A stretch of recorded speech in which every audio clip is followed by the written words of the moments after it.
Recording in progress.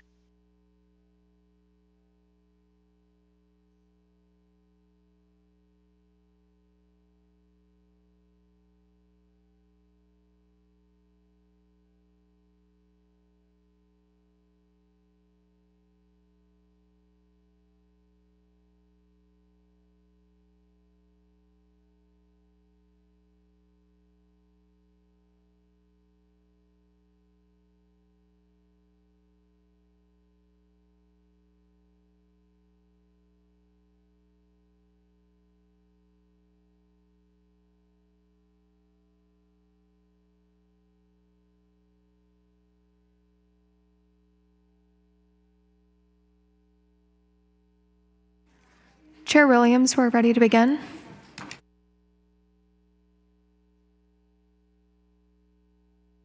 That would help. Welcome to the regular meeting of this Tuesday evening, June 14th, 2022. I now call this meeting to order. So I should do that. Please join me in the Pledge of Allegiance.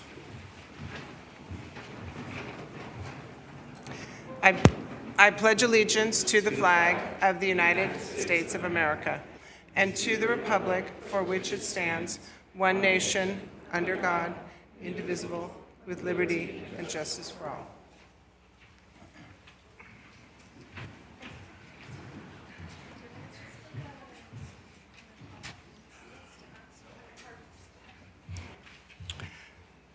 Ashley, will you please call roll?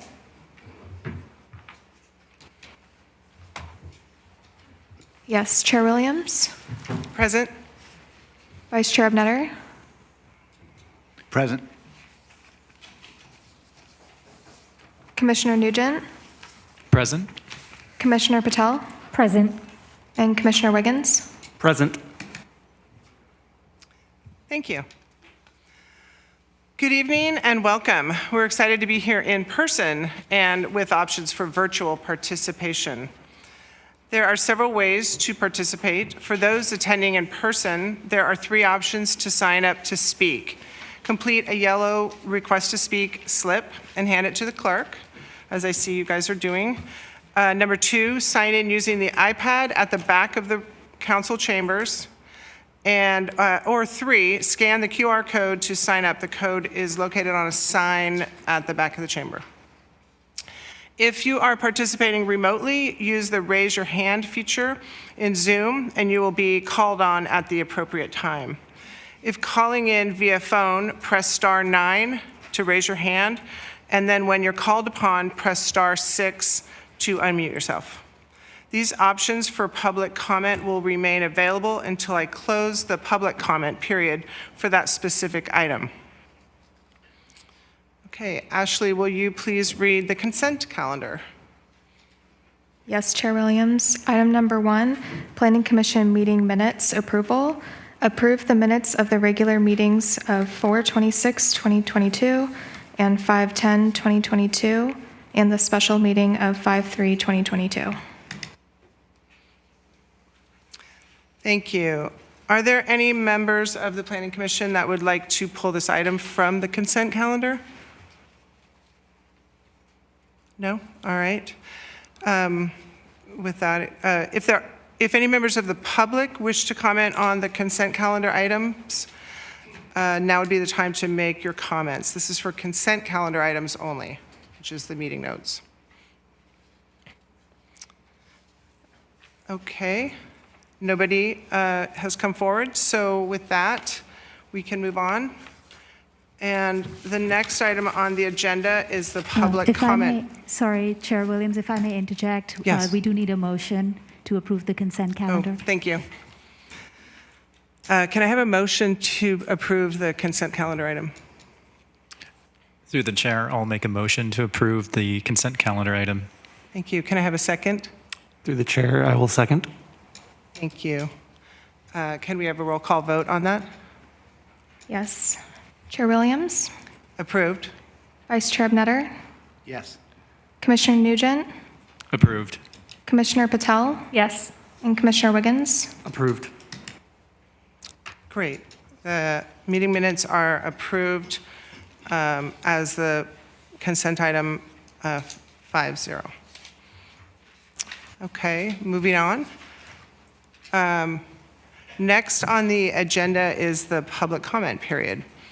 So for members of the public wishing to comment on any item that is not appearing on tonight's agenda and may wish to address the Planning Commission at this time, state law prevents the commission from taking any action on this matter, on any matter that's not on the agenda. Your comments may be referred to staff for follow-up. The target limit for public comment is 15 minutes total. However, additional time for public comment may be provided and/or time per speaker may be reduced to allow all members an opportunity to speak.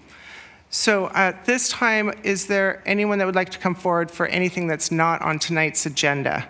This is for anything that's not on tonight's agenda. Okay. Would you like to come forward? And keep in mind, this is just the general public comment period. Okay. One moment before you go there. You just have to get the speaker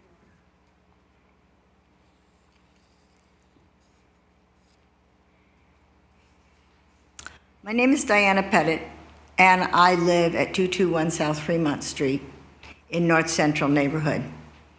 I live on 3rd Avenue and South Fremont. This evening, I would like to express that the special meeting of the City Council on June 6, 2022, about SB 9 housing guidelines from the state of California was very informative. I am keeping very informed about the possibility that the city of San Mateo will not find enough housing elements throughout the study areas of the housing. However, living between North and Central neighborhoods on 3rd Avenue and South Fremont, my neighbors and myself are concerned about the redevelopment between R1 and R2 parcels. Many people in North Central already have problems with traffic and safety for our children.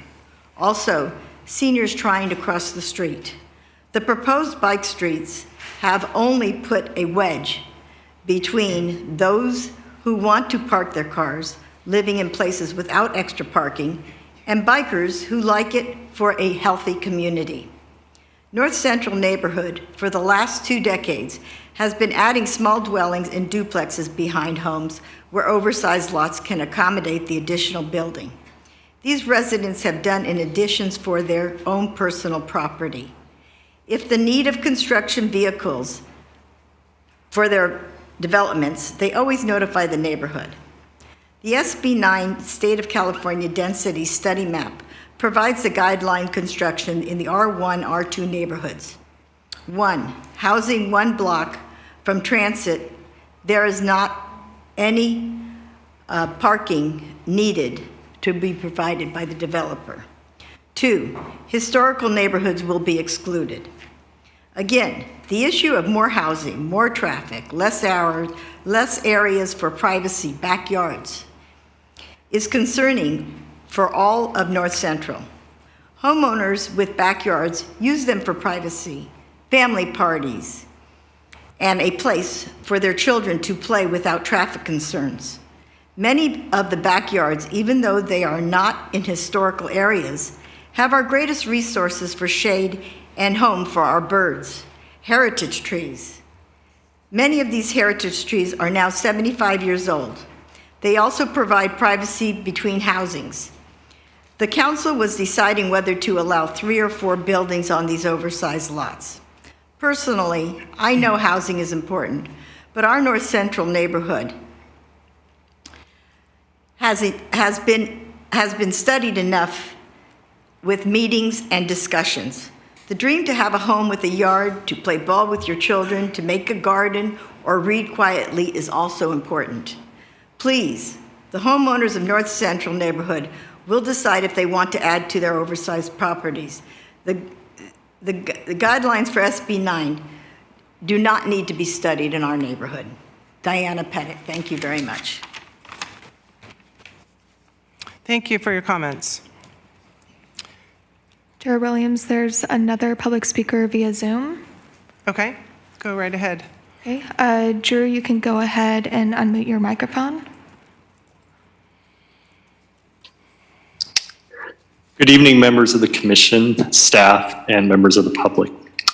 This is a follow-up to the previous Planning Commission meeting that happened on May 24th, a few weeks ago.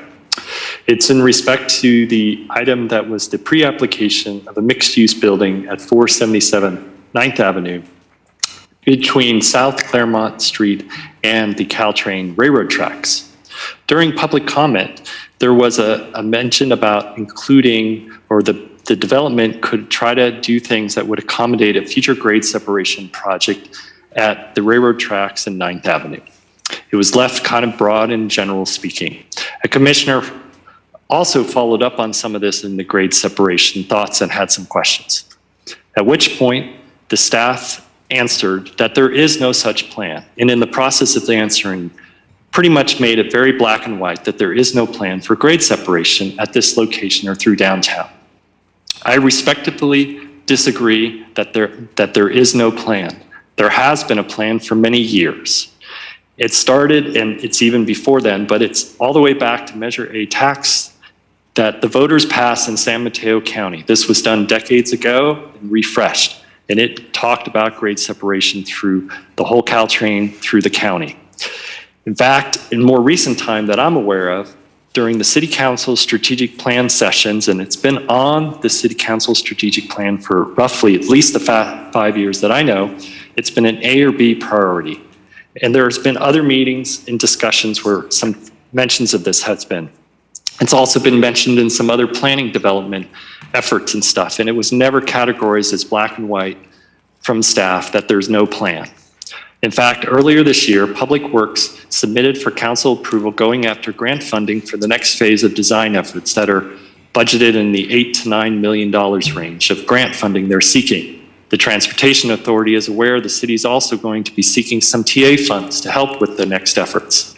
The Caltrain business plan also has documentation around grade separation through downtown San Mateo and the rest of San Mateo as a desire as part of the business plan.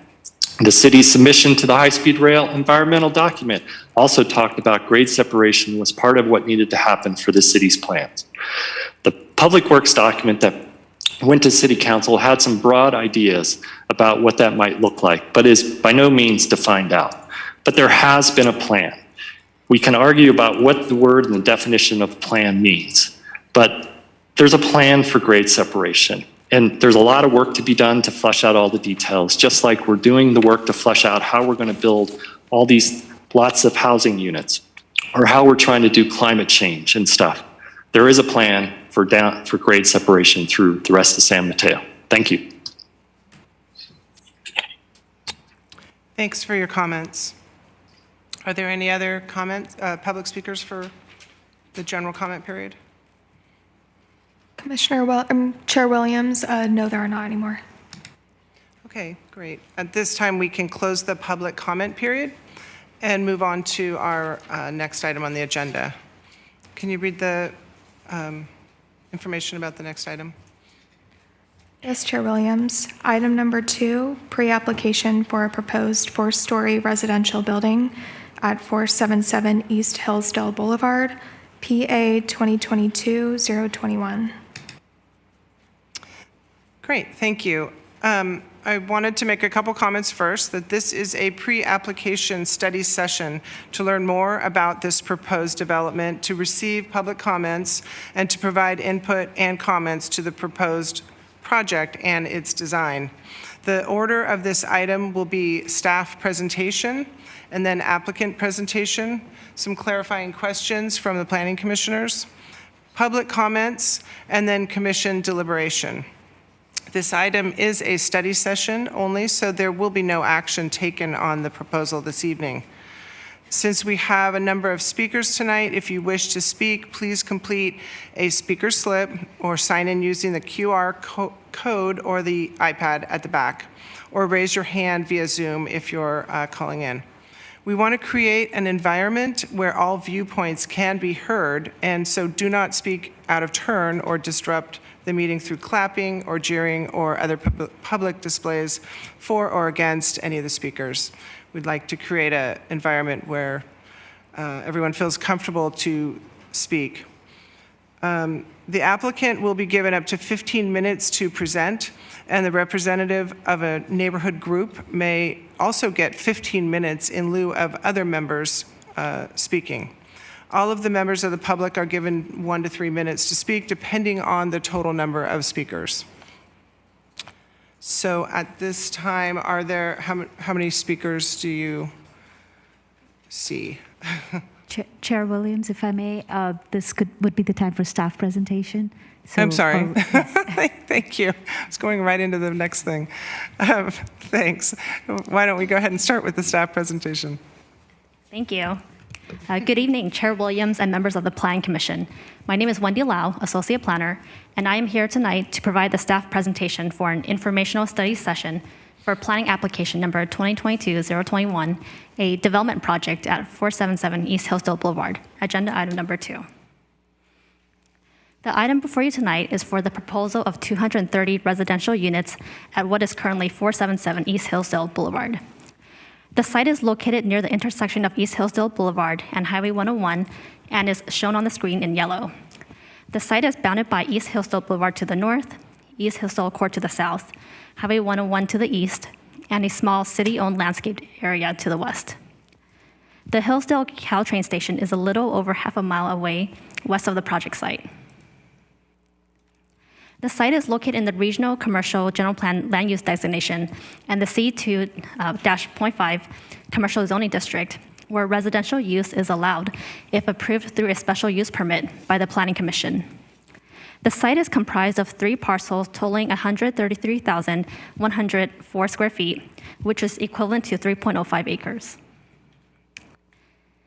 The site is currently occupied by the Hillsdale Inn Motel, a self-service car wash, and the Enterprise car rental facility.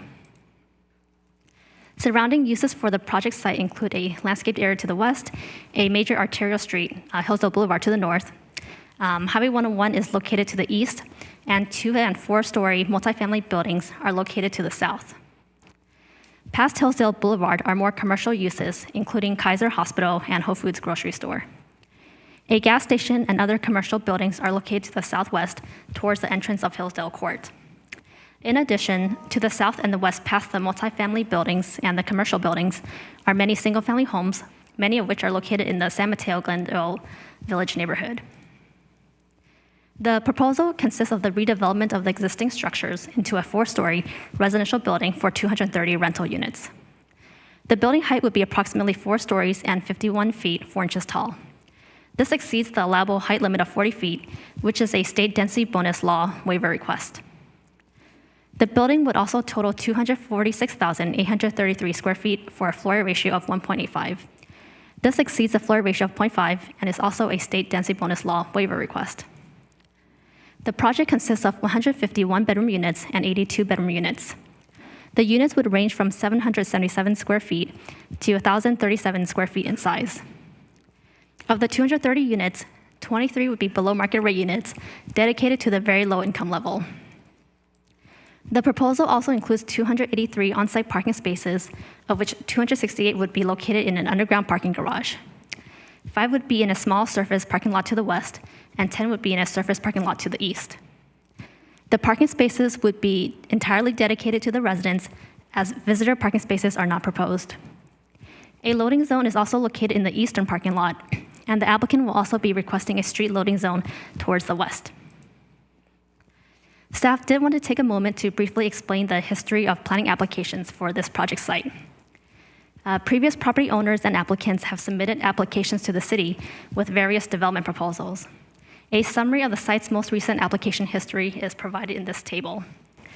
As you can see on the screen, in 2013, a preliminary application was submitted for a project with 180 units and 344 parking spaces. A few years later, in 2016, a new preliminary application was submitted for a modified scope of work, which included a reduction to 152 units and 292 parking spaces. In 2020, a formal application with additional details was submitted for the same project. However, early this year, a new applicant submitted a new preliminary application due to the significant changes in the project as well as new housing regulations. The current application now proposes 230 units and 283 parking spaces, which is considered a new project. In addition, a secondary access ramp into the project site that was formerly proposed has now been removed, as a traffic study will be conducted later during the formal application stage. As a multifamily project with entirely residential use, the project is subject to the following state laws. First, the Housing Accountability Act limits the city's ability to deny or reduce the project density when objective development standards are met. While a special use permit is required in order to allow a residential use at the site, the city has limited discretion under the HAA. In addition, the project has submitted a preliminary housing application under Senate Bill 330. This prohibits the city from conducting more than 5 public hearings and imposing ordinances and standards adopted after the application submittal date. Lastly, because the project will dedicate 15% or 23 of the 152 base units as affordable to the very low income level, this entitles the project to a 50% density bonus for 78 additional units. This results in a total proposed 230 residential units. Currently, the project proposes utilizing the statewide reduced parking standards for a minimum of 1 space per each 1-bedroom unit and 1.5 spaces per each 2-bedroom unit. The applicant proposes 283 parking spaces, which exceeds the state parking requirements of 270 spaces. The city's inclusionary housing program will also apply to this project. Additional policy documents, including the pedestrian master plan, bicycle master plan, and rail corridor transit-oriented development plan. These documents provide guidelines to improve the public realm. This includes minimum sidewalk width of 9 feet and a bicycle boulevard along Hillsdale Court, which continues into a shared use path. The project will also be subject to the general plan and zoning code. Overall, the project meets the building setbacks, bicycle parking, loading zone, and open space standards. Other aspects, such as building height, floor area ratio, density, front setback, and residential parking, are proposed for modification under the state density bonus law. The state density bonus law also allows the applicant to request concessions and waivers or reductions from development standards. The applicant is requesting 4 waivers regarding an increase in building height, an increase in floor area ratio, a reduction in minimum parcel area required for each dwelling unit, and a reduction in front yard buffer. A virtual neighborhood meeting was held last month in which approximately 62 members of the public attended the meeting. Concerns expressed included traffic impacts, pedestrian safety, traffic congestion, number and density of dwelling units, inadequate on-site parking, and more. To provide some context on the traffic issue, staff is aware that there is existing cut-through traffic, especially during the peak hours in the Village neighborhood, as shown in red, which has been a significant neighborhood concern. Much of this is caused by traffic attempting to bypass congestion along Pacific Avenue and Hillsdale Boulevard, shown in yellow. In an effort to address the cut-through traffic issues within the neighborhood, the city's Public Works Department will be developing a cut-through traffic mitigation plan, which will include outreach and coordination with residents to propose traffic calming measures that reduce this cut-through traffic as part of a separate effort. This effort is expected to begin later this year. Additionally, the city is working with regional partners to complete a short-term improvement project to address congestion issues at the 101-92 interchange and along Hillsdale Boulevard. The interchange improvements are expected to help alleviate freeway congestion in the afternoon peak hours. For Hillsdale Boulevard specifically, the project will add a 3rd through lane and a dedicated right turn lane in the eastbound direction at the northbound freeway ramps, a bottleneck along the corridor as shown in the blue, which will provide additional roadway capacity and alleviate congestion along the corridor that frequently extends beyond Saratoga Drive in the afternoon peak hours. While the project is still several years out from being constructed, it is anticipated that the Hillsdale Boulevard will also help in reducing cut-through traffic in the neighborhood by improving travel times along the major arterials in the area. City staff has completed public noticing for tonight's meeting in accordance with the government code and city noticing requirements, including noticing neighbors within 1,000 feet of the project site and neighbors on the interested parties list. City staff has received 24 public comment letters as of date with concerns similar to what was heard at the neighborhood meeting. Tonight, staff requests that the commission provide feedback on the project, including the following discussion topics: unit mixture, site plan design, building design, and lastly, other comments that the applicant should consider as they revise the project prior to submitting their formal application. It is important to note that under the Housing Accountability Act, the Commission may provide recommendations. However, the project is only required to comply with objective design standards. The first discussion topic is the unit mixture. The project proposes 150 one-bedroom units and 133 two-bedroom units. Staff is seeking input on whether this unit mixture is appropriate. As noted previously, the former application had a mixture of 1, 2, and 3-bedroom units, of which there were 6 3-bedroom units. The project has increased the total number of units from 152, as shown in the previous application, to 230 as currently proposed, but has eliminated 3-bedroom units from the proposal. Instead, the project now proposes 150 one-bedroom and 80 two-bedroom units. This increases the housing supply, but decreases the variety of housing types in both market rate and below market rate rental units. The second discussion topic is regarding site plan design. Staff would like to hear what design treatments or modifications the applicant should consider to improve the overall circulation and its relationship to the surrounding context. For example, should an additional garage entrance be considered?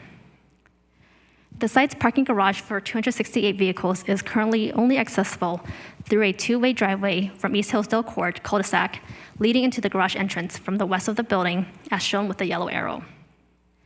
Prior project plans included an access-only ramp into the project site off East Hillsdale Boulevard to the north, as shown by the purple arrow, which is now being eliminated as the city's zoning code and general plan prohibits new driveways along arterial roads unless necessary.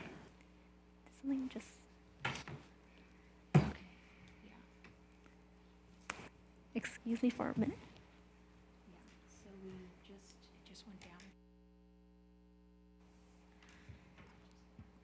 We seem to be experiencing some technical difficulties, so please give us a moment while we resolve the issue.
We're having some technical difficulties, but I can continue with my presentation without sharing the screen, without sharing the graphics. Sure, that's fine. We will probably, do you think we'll be able to resolve it? Or will the rest of the meeting be without anything on screen? We may not be able to resolve it, Commissioner Williams. We'll try. Okay. But so far, Wendy's close to finishing her presentation. Okay. So she will finish her speech, and then we'll go into public comments and see if we can resolve it while we hear the public comments. Okay, all right, sounds good. Okay. I'll repeat a bit of what I was saying. Prior project plans included an access-only ramp into the project site off East Hillsdale Boulevard to the north, which has now been eliminated as the city's zoning code and general plan prohibits new driveways along arterial roads unless necessary. The city's Public Works Department is also preparing a traffic action plan for this neighborhood to help reduce cut-through traffic, as noted earlier, which may affect the traffic improvements needed for this project site. The applicant may benefit from a discussion of whether a second garage entrance would be recommended. The third discussion topic is regarding building design. Staff would like to hear what design treatments or modifications should the applicant consider to improve the overall building design and its relationship to the surrounding context. The 4-story building is contemporary in design compared to the surrounding neighborhood and is over 500 feet in width along Hillsdale Court frontage.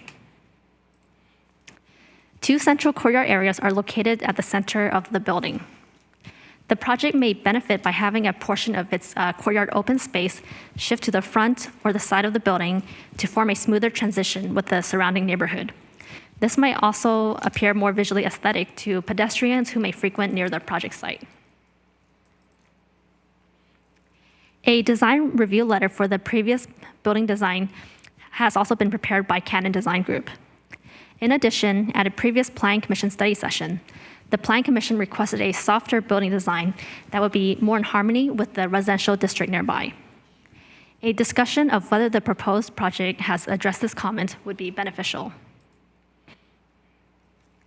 Lastly, staff requests input on other project elements necessary for the Commission to make positive findings during the formal planning application. The formal entitlements are anticipated and include special use permit to allow the residential use, site plan and architectural review to allow the proposed building, site development planning application to allow the removal of major vegetation and trees, and a tentative parcel map to merge 3 parcels into 1. To summarize, staff would like the Commission's input on topics that relate to the proposed unit mixture, site plan design, building design, and other project aspects. Again, tonight we're here to gather feedback from the Plan Commission and the community. Staff wanted to take a moment to explain the next steps for this project. After tonight's meeting, the applicant may revise the plans based on the Plan Commission and public comment feedback. Afterwards, the applicant will submit a formal application.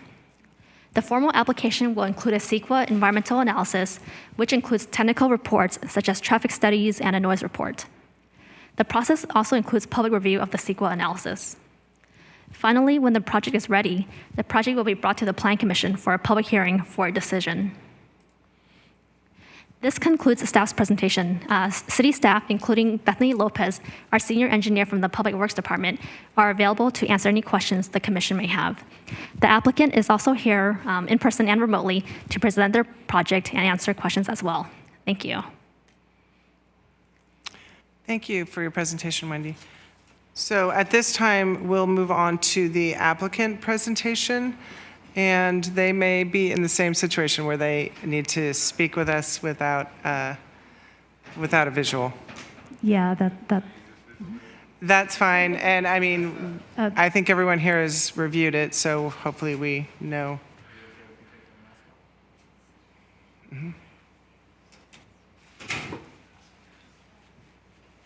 Now this one size fits most, so can I lift this up? Works. I think so. Screen's up, there we go. Oh, great. Oh, look at that. Oh. No.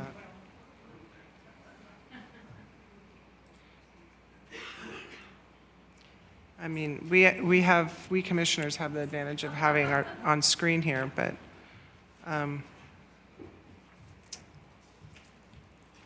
Well, thank you very much for having me here today and for having our team here today. Commissioners, members of the staff, thank you, Wendy, for that presentation. We're very excited to be here today to speak to you about our project that we think will be a true gateway project for San Mateo. And will provide 230 much-needed, high-quality apartment homes to welcome new neighbors to the community. My name is Dusan Miletich. I'm president of Madrone Ventures. I'm the developer. Here I have my team with me, Jared Gamlin, who's our day-to-day, he's our senior VP of development. And we have Mika, who's one of our in-house designers. And we're very lucky that we have an in-house architecture team. So we're here to listen and be very responsive to what you have to say. We have our architects on Zoom. Unfortunately, I don't know if they're going to be able to present effectively because of the nature of the technical difficulty. Unfortunately, they couldn't be with us today because of health problems. So before I begin in earnest, I really wanted to say we're new and we're here to listen. As the chair mentioned, this is a study session, and we're at the beginning of this process. And so it was the same thing that when we had a chance to meet with the community in the neighborhood meeting on Zoom, which I wish we could have done in person. I know in the past that's happened. And I hope that to the extent we do ones in the future, we can do that in person. But we're here to listen. And we're here to, figure out how we can deliver the best project that we can all be proud of. So I think to start with, it's introducing ourselves. Who is Madrone Ventures? Who are we? We are the new owners. We took possession of this property from Swenson in July of 2021. And we were a spin-off from Swenson, but we are a totally new company with a totally new independent vision, company goals, and leadership. The company owners are two wonderful people that I work for, Jeff and Tamara Current. Jeff is an architect who has a long line of projects up and down the peninsula and down in the Silicon Valley to his name. And we hope that pride of ownership that stretches back to the 80s, with those two people will be shown in this project that we developed together. We're singularly focused on developing and delivering and building an excellent gateway project for San Mateo, and we're not flippers.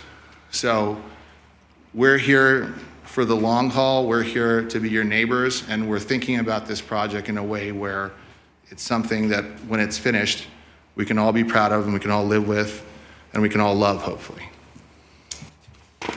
So timeline-wise, I know that Wendy touched on it. We had a period, this I think stretches back to 2014 when this was first looked at, and that went through July of 21 when we took over, which we called the Swenson era, which was the previous submittals, multiple submittals, and a long history with the community. And, we took ownership of the site in July of last year and really, took an initial time to uptake and understand, what it is that we had, acquired. And it was part of a larger acquisition of multiple properties, so we were doing the same process with multiple properties. And, we wanted to understand the history of the project. We worked with the outgoing team to the extent we could. We had a short window to do that.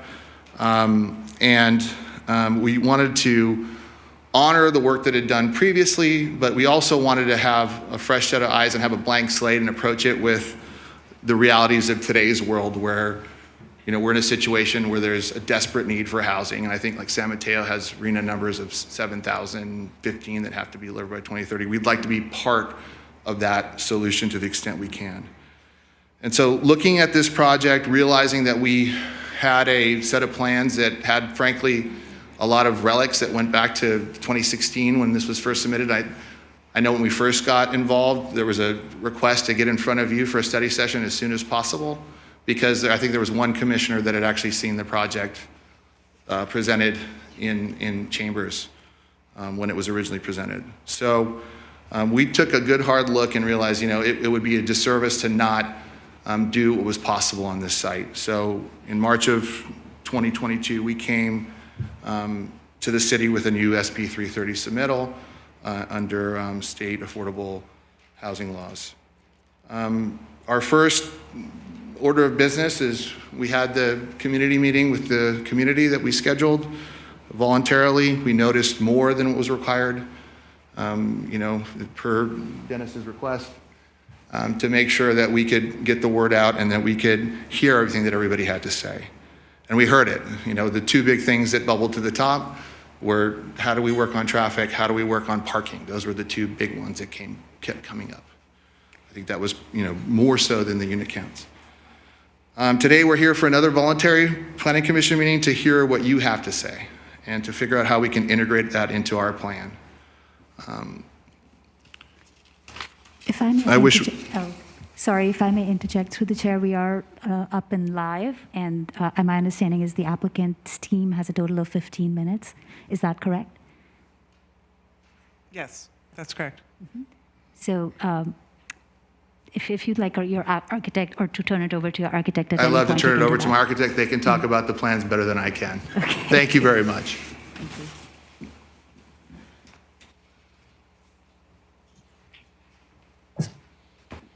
Good evening. For the record, my name is Drew Kang with Dahlin Architecture and Planning, and I'll go ahead and see if I can share my screen.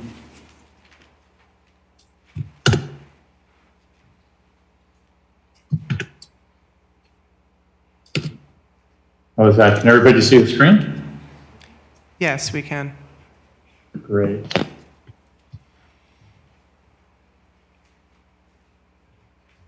All right, well, good evening. Sorry, I was trying to get my head into how would I present this if I didn't have visuals, and I was hoping that all the commissioners had copies, but want to thank you tonight for being able to host this meeting both virtually and in person. We have had some health and safety reasons why we couldn't come in tonight, and just wanted to say, my name is Drew King, again, Director of Design of Dahlin Architecture and Planning. I'm here tonight with my associate, Eric Muzzy, who is our entitlement planning manager. So we wanted to just kind of quickly give a recap of who we are and some of the projects we've done in the city of San Mateo. It's been about 2 years since we were in front of the Planning Commission last, and thought it would be appropriate. As Dushawn mentioned, we understand there's only one commissioner that may have seen the project since then. Under a different application. But real quick, Classics at Midtown Place is a project we're all very proud of. It's single family detached on top of a single family detached with townhomes on top of a full basement podium. So it was a unique project and a community type. Waters Tech was entitled maybe a year and a half ago with Strada Investment Group. That is now being constructed under Pulte as 190. And last year we received entitlements on Peninsula Heights with Harvest Properties, and that's currently in the process of permits. The site location, I won't get too much into this. I think staff did a great job with her presentation, and obviously you know where the site's at, but I just think it's a great site that has a lot of merits in terms of its connectivities, obviously to freeway access on 101, but transit, also has local services, retail, employment, health services, and checks all the boxes for really an ideal site for high density housing. The mention of SB 330 pre-app process has been initiated with this. And I won't go too much into any detail here because, again, staff covered this pretty well. I'd be happy to go back through during Q&A if we wanted to cover any of this. But we did have a application that has been submitted as of late March. This is a new project in our eyes. There may be some similarities, but again, I think the benefit for us with this most recent submission is the fact that we've been through the process before. It was mentioned that the constraints of the site, we do have some traffic related issues that we have to be concerned about, especially as it's due to congestion. Glad to hear that there is obviously, staff mentioned there's a real need for a study to be had there, and it sounds like that the city is working on a traffic improvement plan and it's underway. The site here also has some unique opportunities where the frontages along our perimeters were not immediately adjacent to any other property owners other than the city or potentially the state. And we're bound by streets, East Hillsdale Boulevard, East Hillsdale Court, a park to the city park to the west, and then the freeway on-ramp on the east side. We do have some apartments that are on the opposite side of East Hillsdale Court to the south of us, and also some retail. Taking a look at the existing site, it's clear that what exists on site today is really just kind of a past transient use of maybe potentially a bygone era when Bay Meadows was in its heyday. But when you look at Bay Meadows now, the racetrack is gone and it's been fully developed, and what's been created there is really the strong vision of urban planning that provides a variety of housing to the city. Our team feels this site is similar in a sense that there's a great opportunity again to provide high quality housing here. The overall site plan does look similar to the previous, but what has been changed, and it has been noted already, is the removal of the deceleration lane. Unfortunately, just the previous ownership didn't have site control, and it was determined also by the initial traffic studies that there wasn't really a significant alleviation by having that in terms of controlling congestion or even trying to help out. So there were other items that came about as being problematic. It was stated earlier that ingress egress on an arterial was not allowed to city standards. We had to cross over Caltrans right away, which started discussions down a long time ago. Portion of the decel lane off of the beginning part was actually encroaching into city property. So that being said, a lot has kind of pointed in the direction of that maybe not being its biggest and best use, but what we have here today actually can still work without that decel lane because we have access off of East Hillsdale Court. The garage is a basement. It is semi-depressed. The majority of it is below grade. There is one entrance ramp, an exit ramp that comes down at this location. The ramp takes you to a garage level that has been redesigned, made to be as efficient as possible. The image to the top shows our open space area. We are proposing for a high-density housing project a lot of open space. And that's by way of increased setbacks along perimeter edges and also the interior courtyard spaces. The upper flange is the first level, and what we're seeing here is we've got our leasing and lobby area towards the front. This is our main front. Before we had it a little bit too far back. It was difficult to wayfind and actually find the entrance. Putting it up towards the front, in addition to parking at grade, I think is going to help really identify where folks can go. And then we still do have the parking towards the back. Another keynote to mention here is that our amenity buildings in this kind of peach color, we also have these amenity spaces that are in between two courtyards. These courtyards are fairly large, and it is only for resident use, but placing our amenities here allows for interaction with both courtyard sides. And then on the second floor, we do have a double volume space at the main entry, but majority of it does get into unit layouts.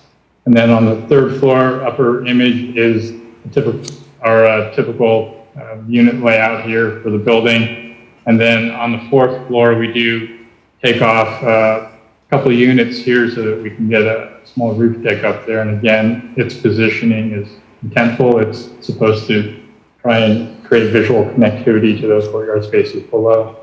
I just wanted to let you know that there's 2 minutes left to your presentation. Sounds good. I'll speed it up then. Thank you. The elevation style that we have here is urban contemporary. As staff mentioned, we did have the benefit of being able to go through a couple round of comments with consultant Larry Cannon Design Group. And in general, we had the benefit of being able to address a lot of the concerns that he had. And the elevations might be a little confusing the way we have it laid out, but if, we've got a frontage along East Hillsdale Court depicted here that's 600 feet long. We created a match line on this edge here, but this match line matches up with this one.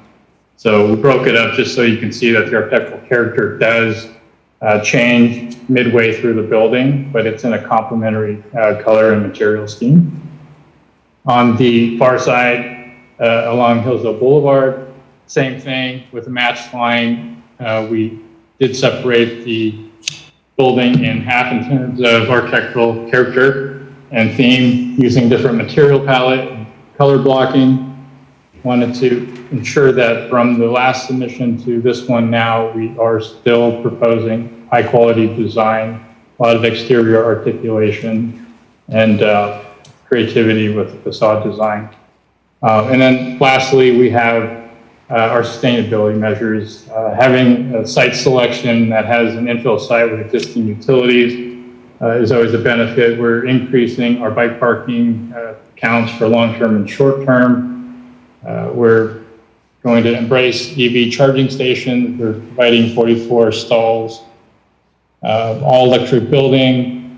We have solar energy proposed to reach and sometimes even exceed what the reach code is for San Mateo. And our sustainable furnishings and landscape.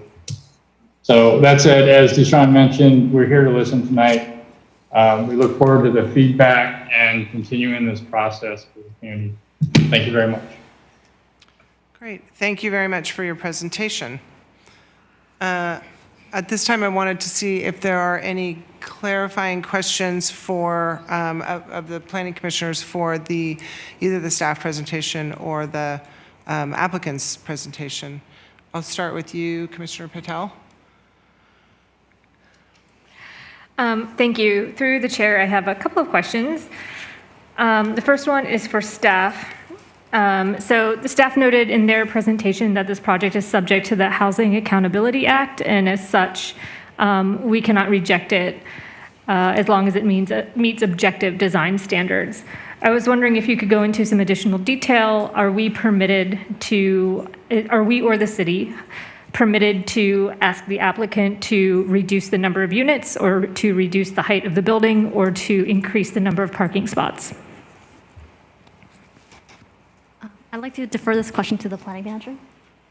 Yes, through the chair. Since today's a study session, the planning commission can certainly provide feedback to the applicant if they feel there are suggestions that should be incorporated into the project.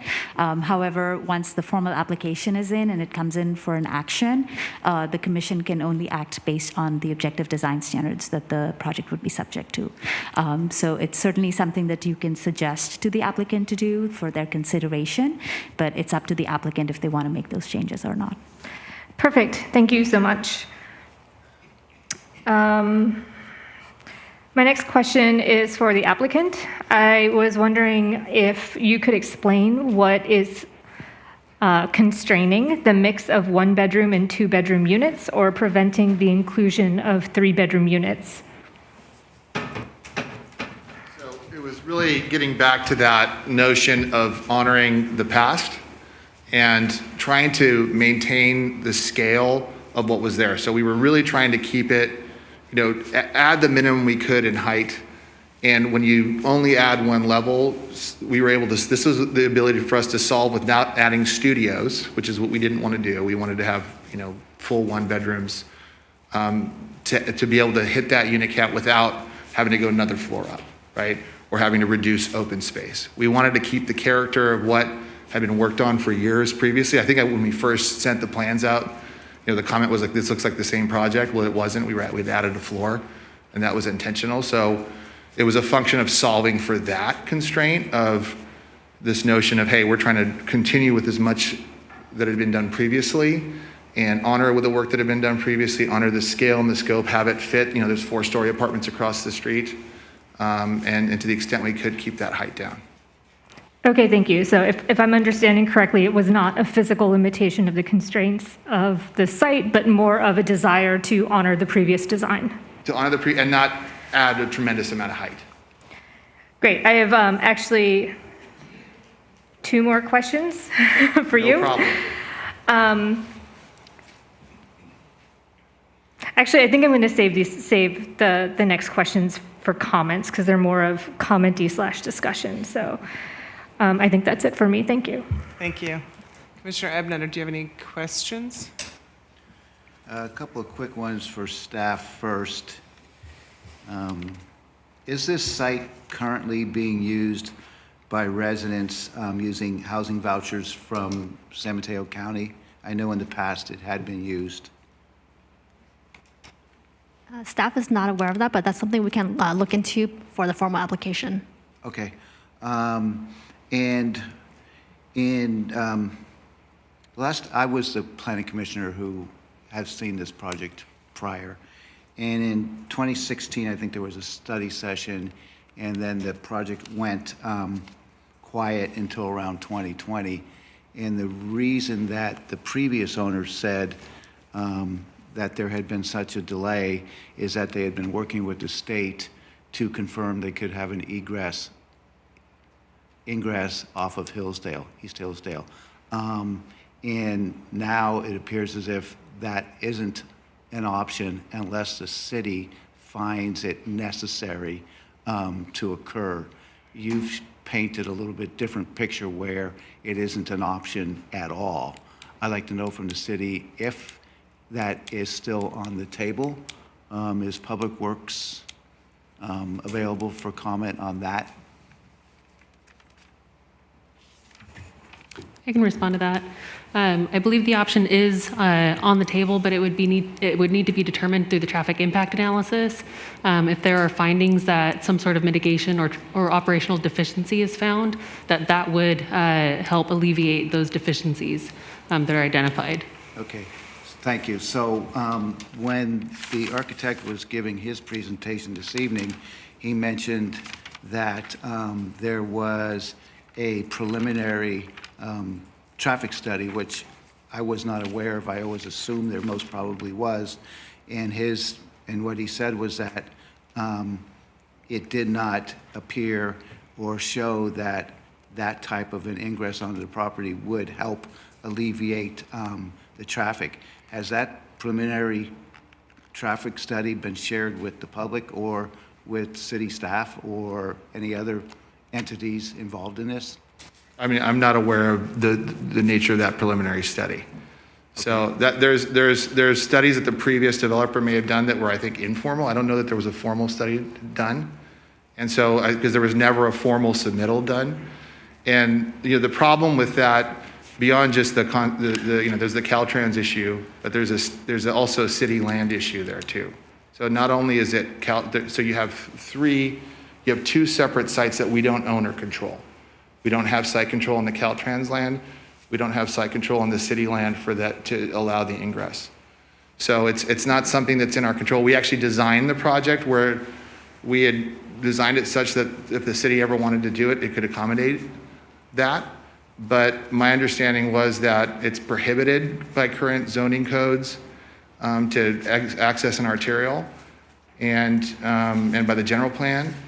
And so the concept of pursuing something that was incomplete, where there wasn't site control of the land, we did not own it, we did not own the Caltrans land nor the city land, was something that went beyond the scope of what would be required on the site.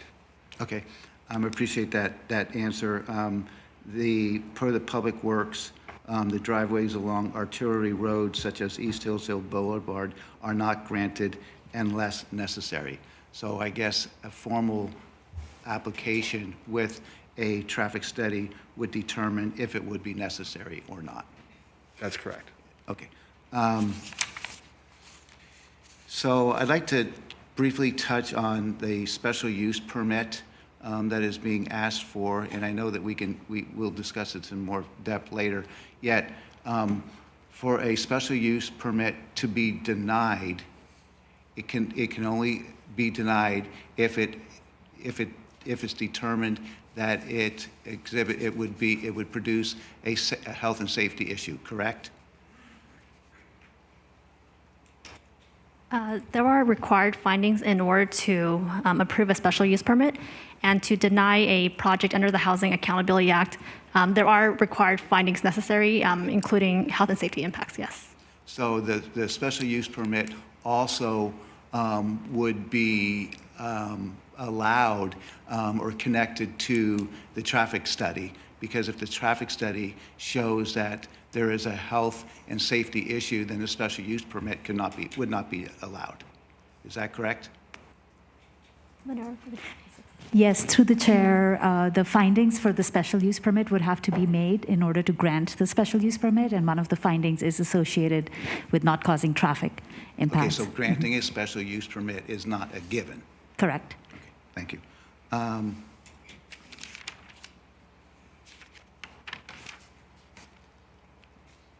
That's it for now. Thank you.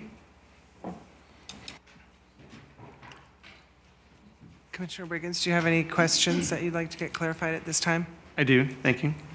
First, I just want to disclose that I am professionally acquainted with a member of the applicant's consultant team.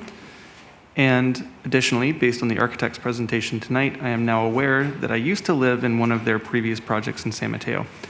However, I am able to remain a neutral and unbiased decision maker. I've also visited the site 2 times, and I wanted to just start with that. So a couple questions for staff.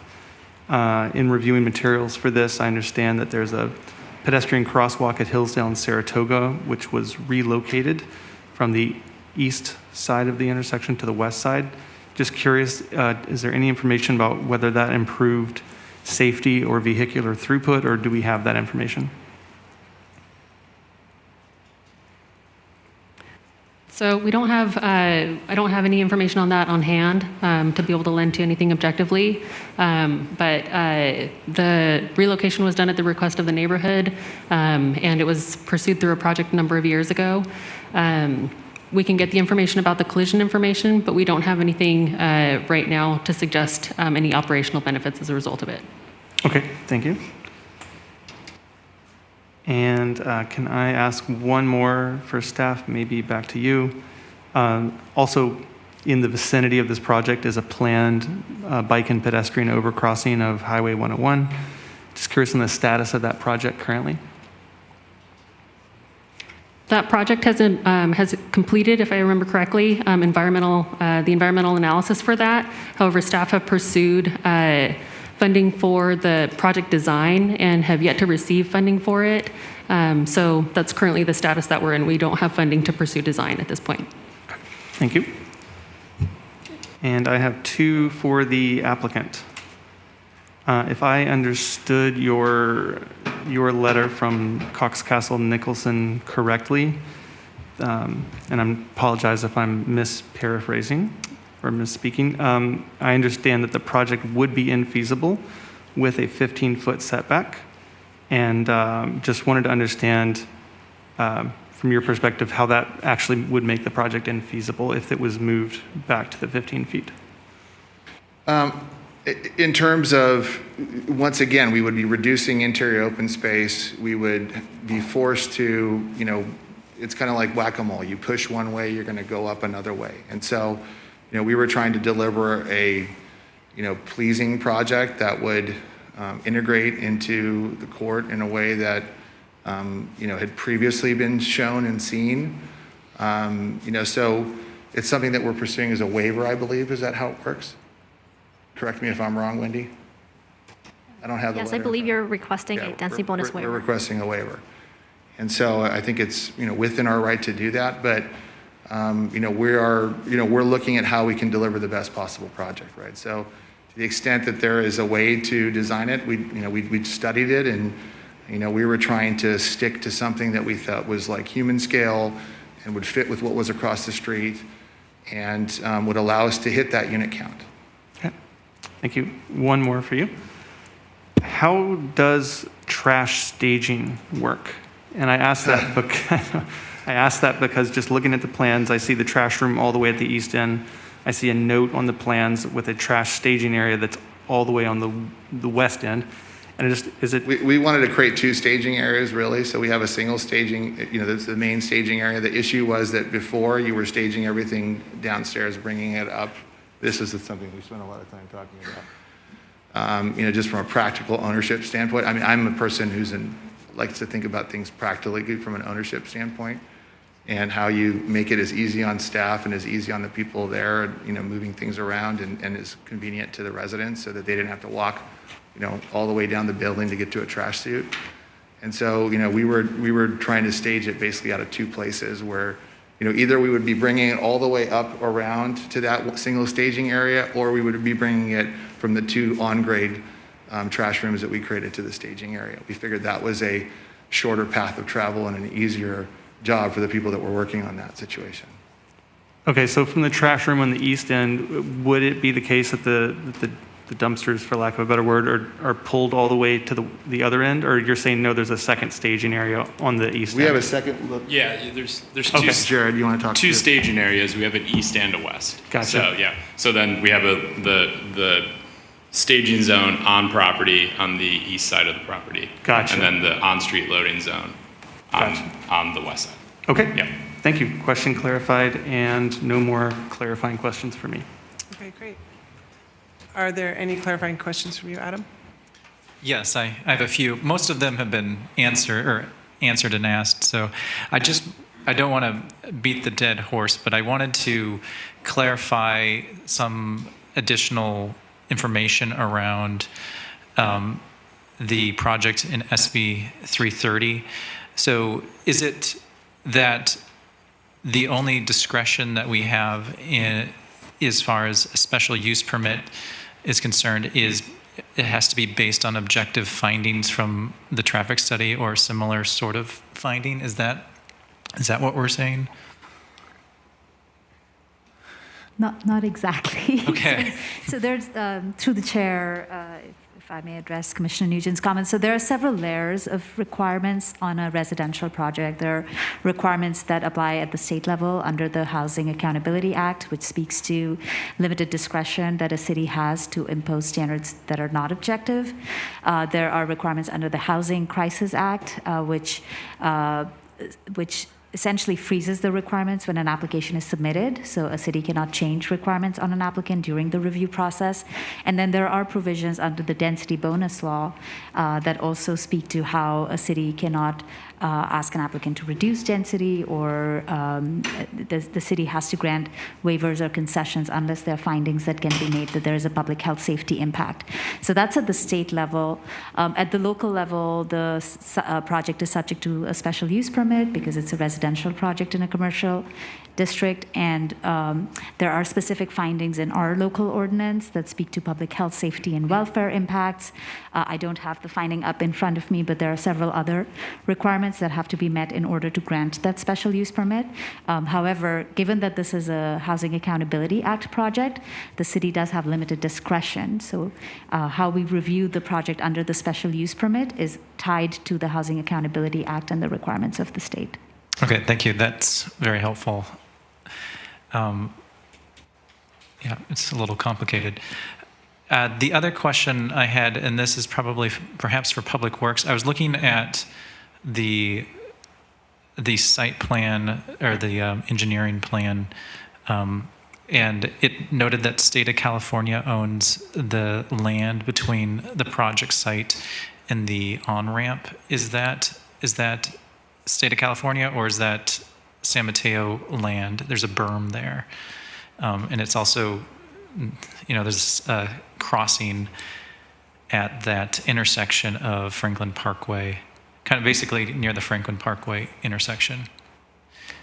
So the right-of-way for Caltrans, so the state of California, as you mentioned, ends on the easterly leg of the Hillsdale-Saratoga intersection, and it follows the property line, if you will, all the way towards the freeway interchange, if that makes sense. So the property is adjacent to the Caltrans land, if you will. Okay, on that northeast. On the northerly side of their parcel. Okay. And then it's city land, city right-of-way along Hillsdale Boulevard? West of the, west of, so the intersection itself, the sort of in between the crosswalk, if you will, is the city-owned property right there, right-of-way. Hillsdale Court on the southerly part of the parcel is city right-of-way. Okay. Would it help to have a site plan just to make sure that's clear? Yeah, I'm looking at it, and it might be helpful for everyone else. I'm looking at it on my computer. Well, we can. Okay.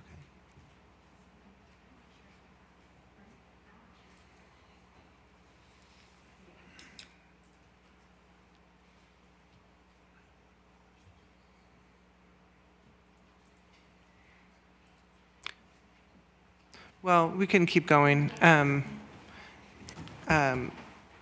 And yeah, that's okay. I mean, I think everyone's probably clear on it. It's on the one narrow end or on the wider freeway end, so that's fine. Yeah, thank you. Thanks. No worries. So Commissioner Ebnetter, you had one further Mr. Chair, question? please. Go right ahead. Oh, were you done? Yes, Commissioner Nugent? yeah, I Okay. was. All right, go right ahead. I think that this could help the discussion, and if we can get some clarification from Public Works and Planning Department. So when we do the traffic study, there'll be VMT, vehicle mile travels data put together, and there will also be a level of service looked at, correct? So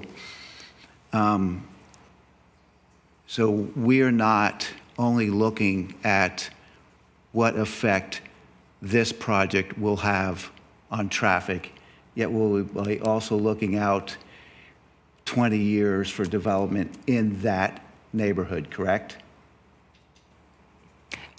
That's correct. I mean, the intention of the traffic impact analysis, which includes both the LOS analysis and the VMT analysis, is to determine the project-specific impact, both in the existing conditions, so with current times and what the traffic looks like currently, as well as in what we call the cumulative condition, which is the 2040 scenario. So we would look at 2040 build-out and see how the project impacts the roadway network at that time period. Okay. So the alternative maps that are part of the general plan update used to clarify uses at different sites in the city, what in that, in the court and on the western side of Hillsdale, what are those being zoned for or projected to be zoned for?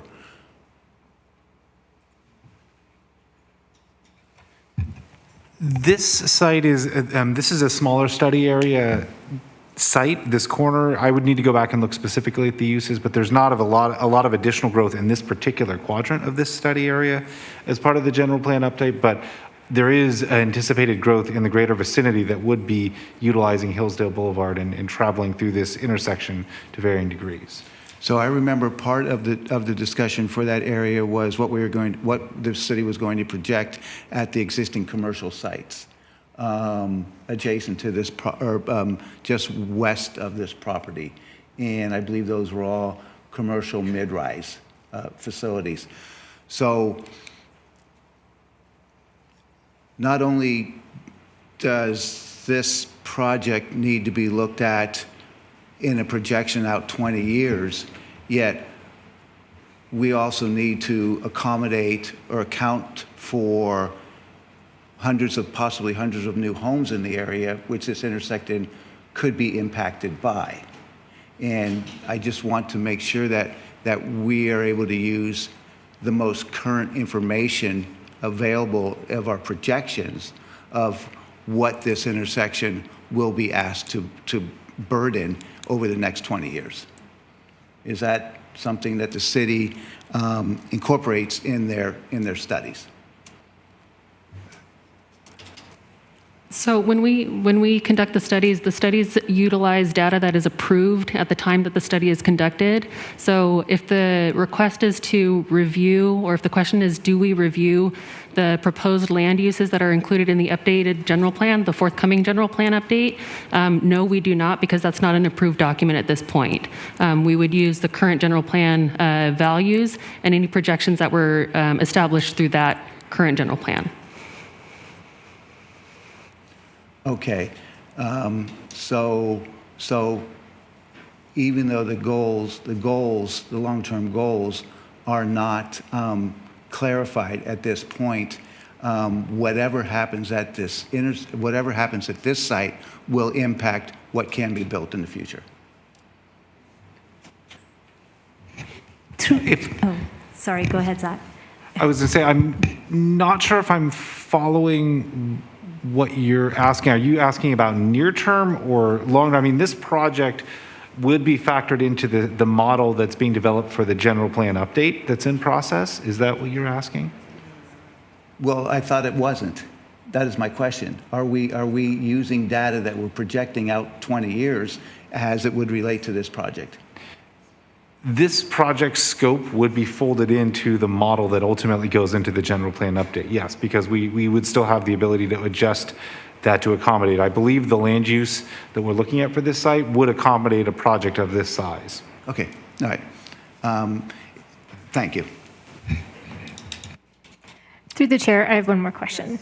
Mine is for staff. My understanding is that this project will ultimately be subject to a transportation impact fee, and I was wondering if staff could explain how those impact fees are distributed.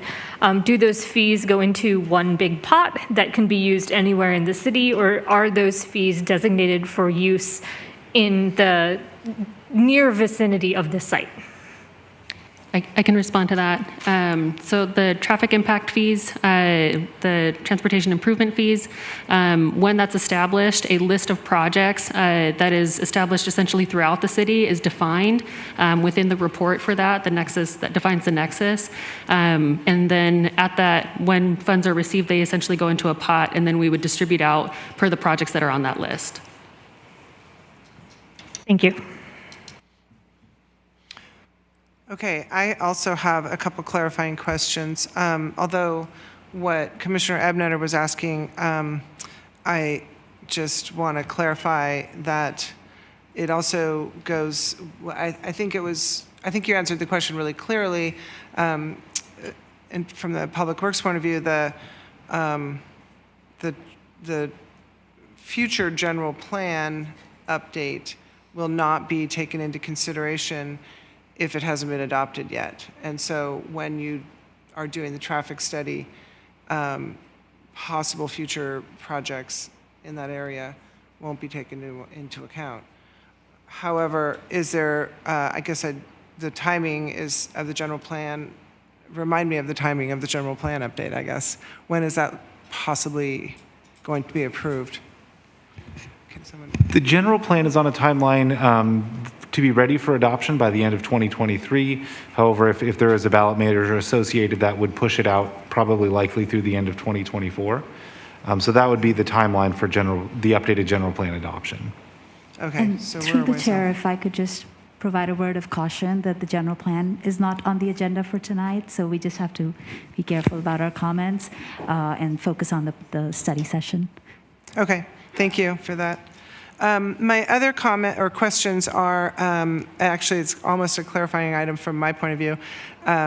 There was a comment, I think that in the staff presentation about the Kaiser building across the street, that it was Kaiser Hospital. And I just want to make sure it's clear that it's not a hospital. It's just an office building, with doctor's offices and exam rooms, but no emergency vehicles and, ambulances and all of that. It's not a hospital. So can you confirm that's correct? I mean, I worked on that building, actually. I believe that is correct. I apologize for any errors there earlier. Okay. So, yeah, that was one comment. And then I had a question about the comment that was made by the applicant, I think, about the cut-through traffic plan that was being undertaken by Public Works. And I guess I didn't quite catch that all in the presentation. I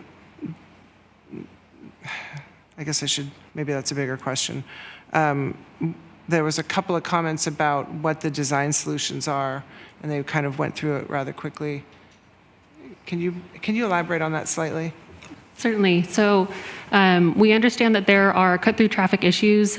We've been made aware of this by residents in the neighborhood and through the neighborhood's traffic action plan that was developed in 2017. This is the slide here. In order to undertake this effort, city staff went through a study or an evaluation of the neighborhood to try to understand cut-through traffic through the neighborhood to determine if it would qualify for cut-through traffic mitigation. We have made those findings, and our intention in Public Works is to present those findings to the neighborhood and work with the neighborhood to identify cut-through traffic mitigation measures, which may include things like traffic diverters, road closures, speed cushions, things to help disincentivize these routes through the neighborhood. So that's the main cut-through traffic mitigation plan, but we would be needing to reach out to the neighborhood to start that process. Okay, great. Thank you for running through that one more time. With that, I think that's all the clarifying questions that we all have. So at this time, we can move ahead to the public comment period. So if you can take a count and let us know how many speakers we have.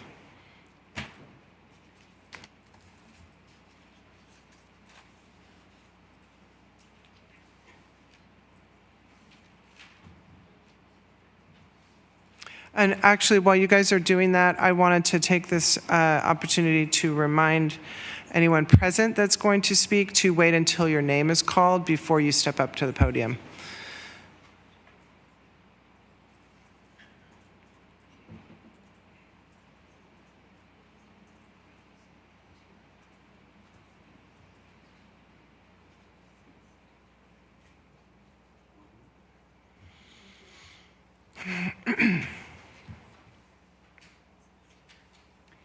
Through the chair, while our team is looking at the number of speakers, would you like to give the neighborhood representative a chance to speak Sure. for 15 minutes in lieu of other members of that group speaking? Yes, that would be great. So I understand the first public commenter will be speaking on behalf of the Homeowners Association, and that there is a 15-minute time limit on that in lieu of other members of the Homeowners Association speaking. That will be the first public speaker. Should I have them come forward? Okay. Yes, Dennis Murphy can go ahead and come up to the microphone.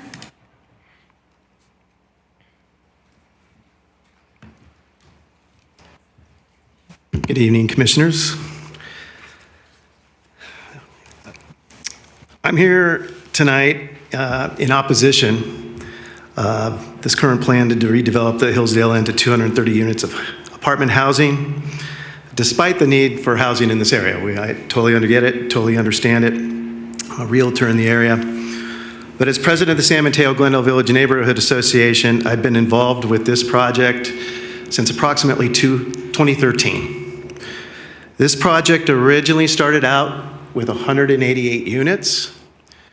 We negotiated with the developer. We got it down to 152 units. We added the ingress that we negotiated off of Hillsdale Boulevard. And now we turn around and we get a project that has increased in size 50% to 230 units. They've taken away our ingress off of Hillsdale Boulevard. With the 50% increase, they added an additional 2 parking spaces. Hardly adequate enough, I think, for that size of a project.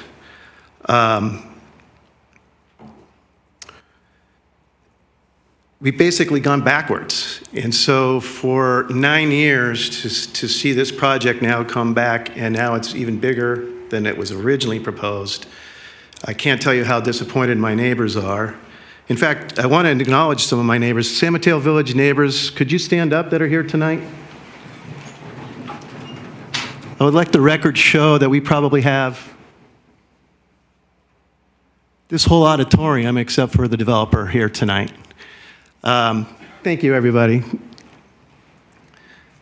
Again, for 9 years, the past developer, Swenson, and the city of San Mateo has been made aware of our concerns and its negative effect on the public life safety surrounding the F intersection on the corner of Hillsdale Boulevard, Saratoga Drive, and Hillsdale Court, which also happens to be a main artery into the southern part of San Mateo for neighborhoods that include Bay Meadows, Lorrydale, Beresford, Fiesta Gardens, Sunnybray, just to name a few.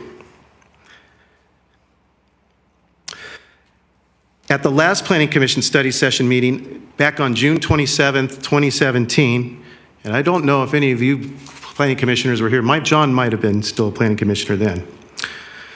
We went through this same process. We came to a Planning Commission study session meeting. Overwhelming the Planning Commission at that time basically said the developer needed to mitigate the F-rated intersection and make it safe for the public. It posed a public health and safety issue then, it does now, and it will only get worse with the proposed project. Now with the developers looking to add 50% more units to this project, that's also going to bring additional pedestrians, cyclists, scooter riders, and of course, vehicle traffic to this same F-rated intersection. And the additional pedestrian, bicycle, and scooter traffic will now, those folks from this project will have a choice. They have two choices to cross from the project. If you look at the photo up on the screen, the project is located to the left. They'll have two choices to cross to get to public transportation, and either one of them is not a good option. So option number one, you can cross 4 lanes of traffic at Saratoga Drive, right here. So you're crossing, this is now coming out of the village, crossing 1, 2, 3, 4 lanes of traffic to get to the other side where the crosswalk was moved to. Now, if you go to photo number 2, please, or your second choice is, project now is to the right side, you can go to the corner of Hillsdale and Saratoga Drive, and here your option is to cross 5 lanes of traffic, 1, 2, 3, 4, 5. Then, once you've made it to the northwest corner there, on the left-hand side of that screen, can we move to photos 3? Now your choice, now you've made it to that crossing there. Now you have to cross Hillsdale Boulevard, where here you now have to go across 1, 2, 3, 4, 5, 6, 7 lanes of traffic to get to public transportation. Plus, if you're on the other corner, if you take the court side, you add another two traffic lanes there adjacent to the 76 station. Depending on which way you go, you can actually go through up to 13 lanes of traffic to get to the other side, to get to public transportation. Now, part of the whole movement is to get commuters, and I get it, but this is also going to bring more commuters into a dangerous F-rated intersection. Adding more capacity to this intersection is a recipe for disaster. This will adversely affect the life safety of this intersection. It will only be a matter of time before someone is hit and killed. In fact, I already know somebody who lives in the village who was hit on a bicycle and severely injured at this same exact intersection fairly recently. And his wife is on the Zoom call. We will start seeing more of this. It's a public health safety issue, this intersection, as it's rated an F. Also, with the increased vehicle traffic, community life-saving services such as police and fire will have issues getting into and out of the neighborhood. Something to think about when it comes down to a life or death situation. And the amount of carbon dioxide, where this project is located, Hillsdale Boulevard and the adjacent 101 freeway, can't be good for those projected to live there, and a detriment to the public life and safety and well-being of not only the village residents, but those residents proposed to be living in that project. And speaking of carbon dioxide, if we can go to photo number 6, please. That's actually the 7 lanes of traffic going across Hillsdale. From that, you go to the right, that's a 7. Can we go one more after, 2 after that? So this, to give you an idea, is what our traffic intersection looks like pre-pandemic. This is Poinsettia, corner of Poinsettia and Saratoga. The Chevron station is right there. You can see the Keep Clear intersection is not being well maintained. This is looking up Poinsettia, 9, 10 cars deep. Can we go to the next slide? This is looking the left-hand side, looking down Hillsdale Boulevard. Cars as far as you can see. And here's the intersection, our F-rated intersection, where a bus and about 3 or 4 different cars are stacked up in the middle of the intersection. This is the intersection we're dealing with, folks. It's only going to get worse. Lastly, this project is not a new project. We're calling this a new project, but it is not a new project. This is just a revised version of the previous plans from the last 9 years. Madrone Ventures' business relationship with Swenson should not allow them to ignore the neighborhood concerns regarding this project that have been ongoing for 9 years. The new developers, Madrone Ventures, received ownership to this property via quitclaim deed with Swenson. They're in bed with them. They share the same mailing address. The Swenson family members are part of the new development team. Madrone Ventures began talking to Swenson regarding this project back in June of 2021 and are aware of all the previous stakeholders involved with this project, including Bill Ryan, who is still Senior VP of Development with Swenson, and are aware of all the past neighborhood issues regarding this project. More reason the new developers should know that the past concerns of this project are not to be afforded the ability to start over with a new project. In conclusion, adding units by 50% and only adding an additional 2 parking spaces, taking away the ingress off Hillsdale Boulevard, increasing pedestrian, cycling, scooter, and vehicle traffic to an F-rated intersection not only increases a danger to the village residents, but to those residents living in the proposed development and other area residents using this intersection.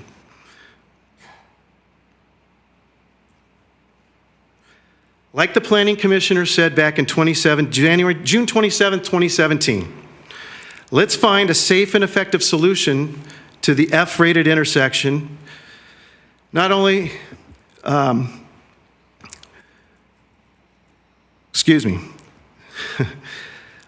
the Planning Commission, let's find a safe and effective solution to the F-rated intersection of Hillsdale Boulevard, Hillsdale Court, and Saratoga Drive before we move forward with this project.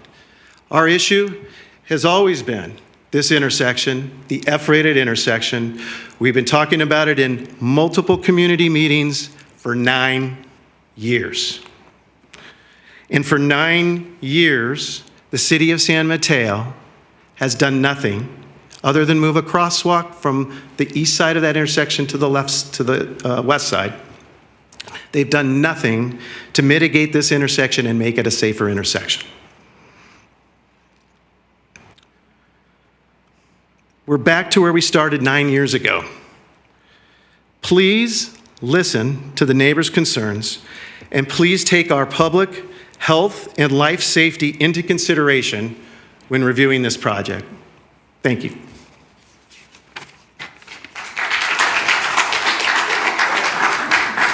Please refrain from applause at this time. Thank you.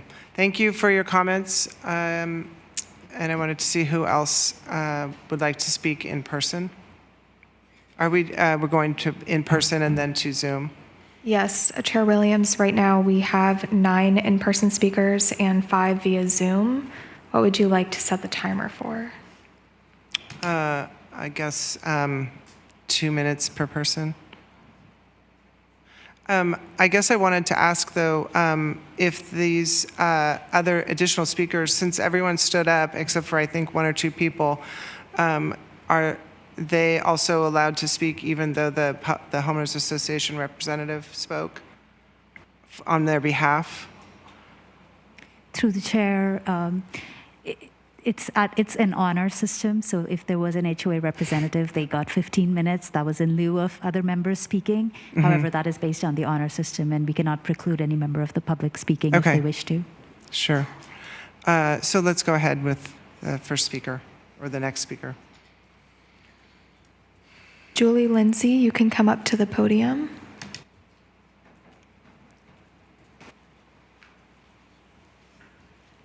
Hi. I've been a member of the San Mateo Village for 25 years. I only want to build on what Dennis has said. I concur 100% with all of his statements. He's covered it very nicely. I do want to say that it was incredibly disturbing to be a part of the Zoom call a few weeks ago when the developer said that they wanted to honor the neighborhood, be a part of the neighborhood, be with us for the long haul, when in fact they have ignored every of our objections. They have not taken into account any of our issues, concerns, or problems over the last 9 years, and none of them have been brought forward with a solution. The F-rated intersection is our concern. The extreme density of the expanded project is our concern.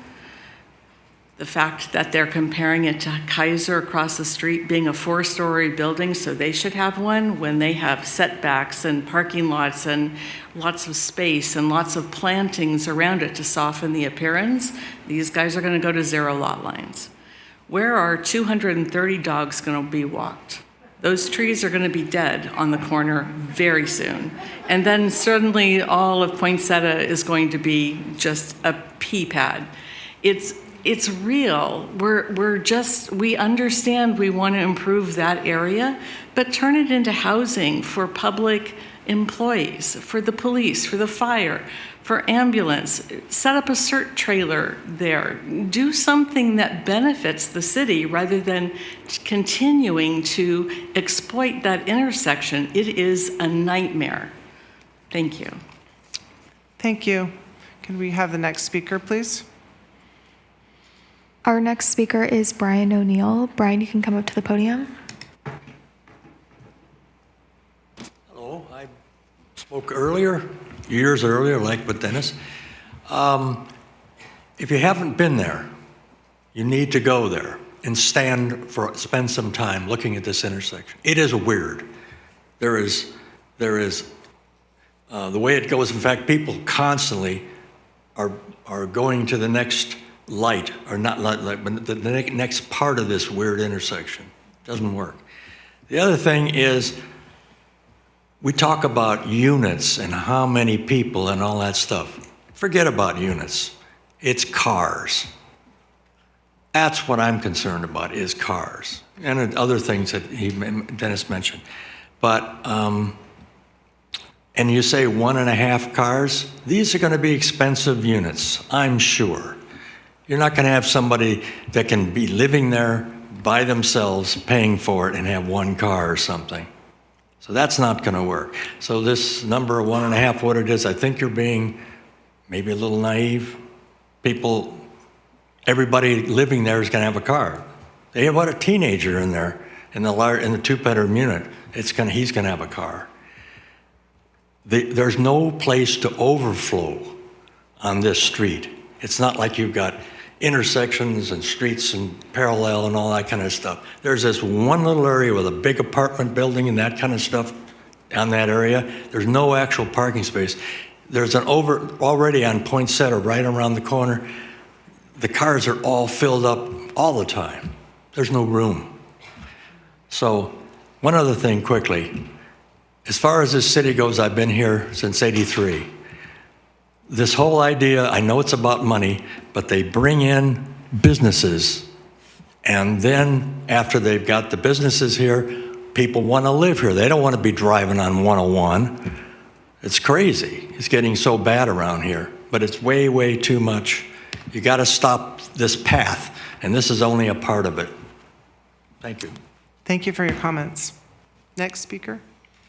Our next speaker is Roger Talavera. Roger, you can come up to the podium.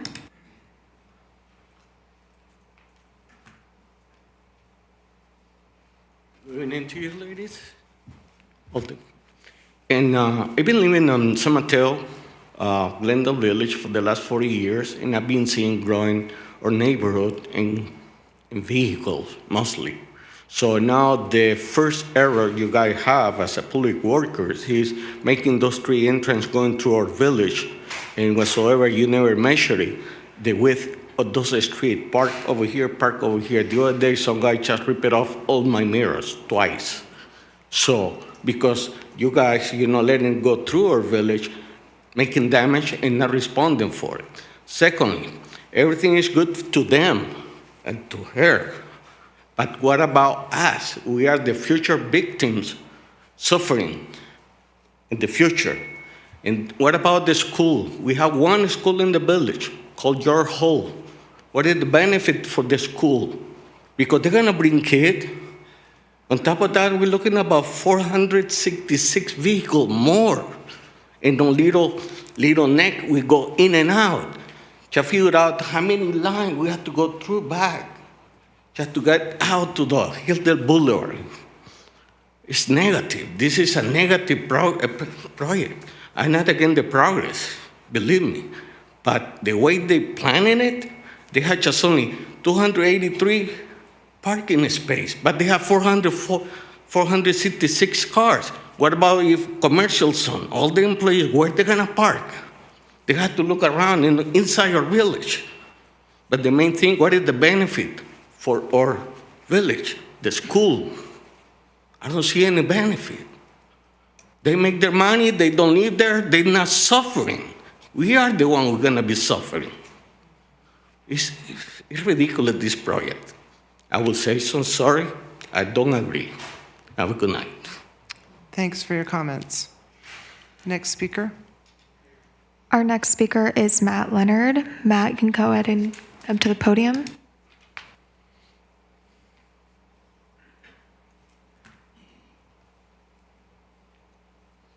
Hey, good evening, everybody. I have the meeting minutes up from the May meeting I couldn't attend. I want to read 2 responses.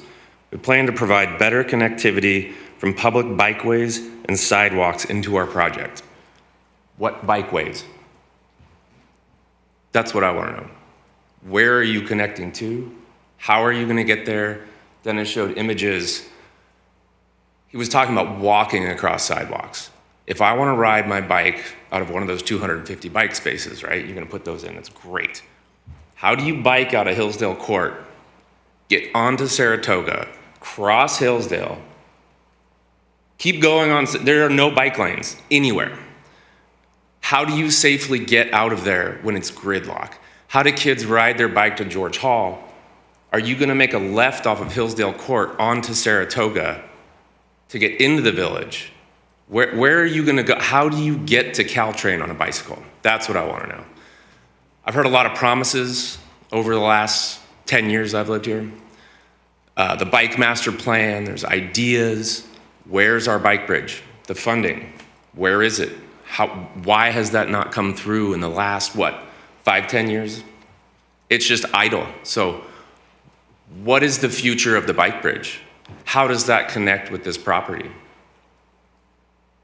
There are no answers. But let's keep building these developments without doing anything. I see bike lanes to nowhere. There are green lines under 92 on El Camino. They end into parked cars. It doesn't work. I don't think any of you listen to people who bike in this city. I rode my bike here tonight through construction zones, lack of bike lanes. It's unsafe for my 14-year-old child to ride to Sarah, right? We live in the village, he rides his bike. I worry about him. He goes over to Foster City, he connects to the Bay Trail. He went up to Coyote Point with his buddy today. Awesome. How do you get over to the Bay Trail from the village? You've got to ride on Hillsdale, right? With all the on and off ramps. Thanks. Thank you. Next speaker, please. Our next speaker is Mary McCormick. Mary, you can come up to the podium.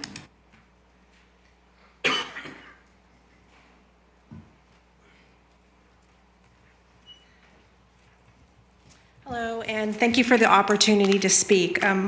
Initially, I want to say Dennis did a fantastic job aligning everything and talking about all our concerns that have been going on for years and years.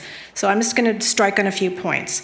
The fact that we have an F-grade intersection, it's been that way for years and nothing's being done.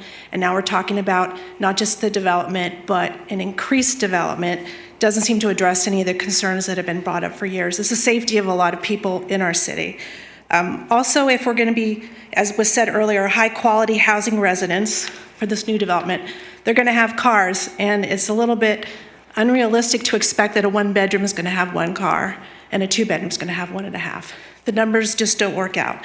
So there's going to be no parking for the residents. In addition, if they're going to have any people that visit them, there's going to be no parking. So that's about what I have to say. Oh, and also, if there is going to be the project, I think the budget's going to need to go up to put more parking in and to have traffic mitigation. Maybe the city doesn't do it. And as one gentleman said about our schools, it's not safe for the kids. There's too much going on the streets. So please consider this, making it good for all of us to live here and all your families to live here. Thank you. Thanks for your comments.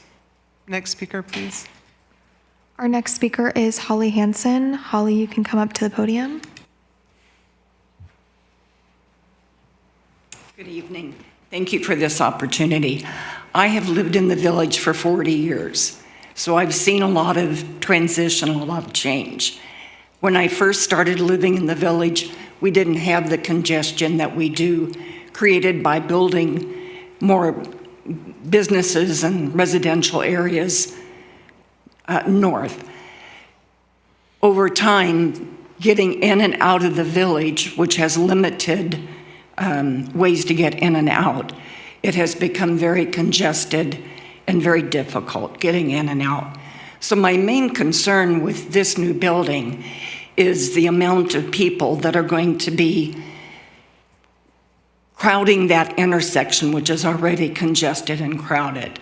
I like the idea when we learned of the egress, if I'm saying that correctly, but only sad now to learn that that looks like that may not happen. Additionally, I think about with all the building that's going on in San Mateo County, I worry about what seems to me a lack of looking at the infrastructure needed to support the additional residents. What are we doing regarding water, sewage? I know there are some changes, but I don't know that they're being done in coordination with the amount of people that are coming into San Mateo County. Back to this project, I support that we look at it in greater detail and try to come up with solutions that will allow the additional residential sites, but also not create more congestion and safety issues for San Mateo Village. Thanks. Thank you. So who do we have next? Our next speaker is Holly Hayashida. Holly, you can go ahead and come up to the podium. Good job pronouncing my name. Thank you. I live in the village. I'm speaking on my own behalf, and but I do think many of the comments that have been made here, I just want to add my voice to the chorus of voices that are concerned about safety.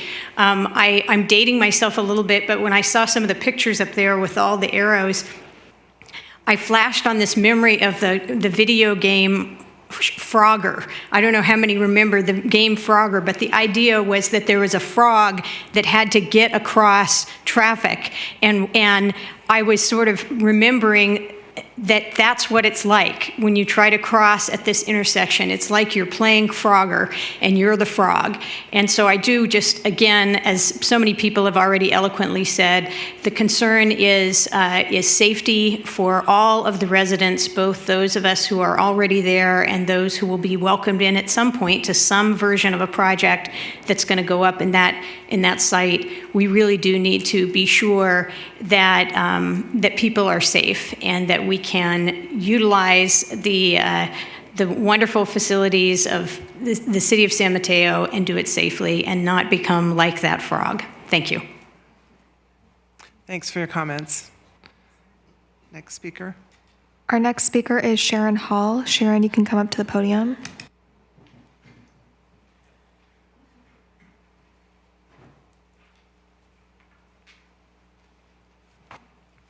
Thank you. I too am adding my voice to the chorus. I live down the street from Holly, so I'm another frog, I guess. I'm sorry, Sharon, but can you speak into the microphone? Thank you. Hi. So I just want to talk about my experience. I drive down Poinsettia Avenue. I have to make a left onto Saratoga to get out to Hillsdale. As it is now, during peak traffic, if I want to go through, I can't make a left. I have to take a right and get in the queue and go all the way down and around so I can be in the queue to get out onto Saratoga, onto Hillsdale. That's what it's like now. You want to add 500 cars coming out on Hillsdale Court into that. The only way I'm going to be able to get out of Poinsettia onto Saratoga is you put a stoplight there in the middle of our residence. You don't need a traffic study, and I'm sorry. This is not something, it's not cut-through traffic. It's all of us who live there trying to get out safely. Those mitigation, that's not going to help with that. So I just want to add my voice to all those concerns about the traffic. Thank you. Thanks for your comments. Who do we have next? Our last in-person speaker right now is Charlie Dretcher. Charlie, you can come up to the podium. Howdy, commissioners. Come on, a little levity. All right. Been a long night. I will stay to the task at hand, and that is reminding the city council that this neighborhood matters and counts. And back in 2016 and 17, when we had some really important elections going on, a lot of promises were made about putting traffic first. We're going to solve your traffic problems. Council members were elected. COVID came along. Everybody got a traffic break. And now we're back at it. This neighborhood really needs help. This intersection is ridiculous. Quick show of hands. How many of the commissioners have actually stood there for more than 10 minutes? I mean, it's a dangerous intersection. I appreciate you meeting me halfway there. Many years ago, I sat where you are, and I suggested that our traffic expert, who became our city engineer, who became our city manager, challenge staff to dig deep, get creative, push the property line back from Hillsdale, make a land swap, trade right-of-way for private property, and then record a sidewalk maintenance easement so that portion of private property can become publicly accessible.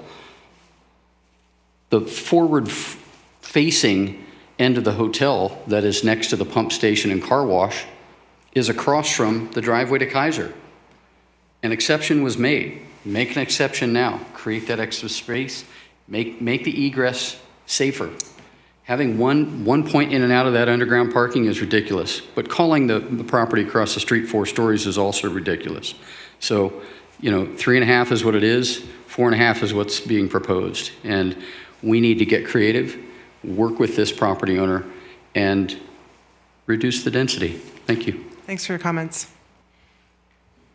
Okay, do we have anyone else in person? Looks like we have one more person. Good evening, commissioners, staff. My name is Jordan Grimes. I'm a 19th Avenue Park resident. I guess I'll be the lone person in support tonight. The city has a massive housing crisis. We, over the last decade, added 22,000 jobs and fewer than 2,000 new homes. So we're in a massive hole, and the traffic that you are seeing is largely because people cannot afford to live here and have to commute in.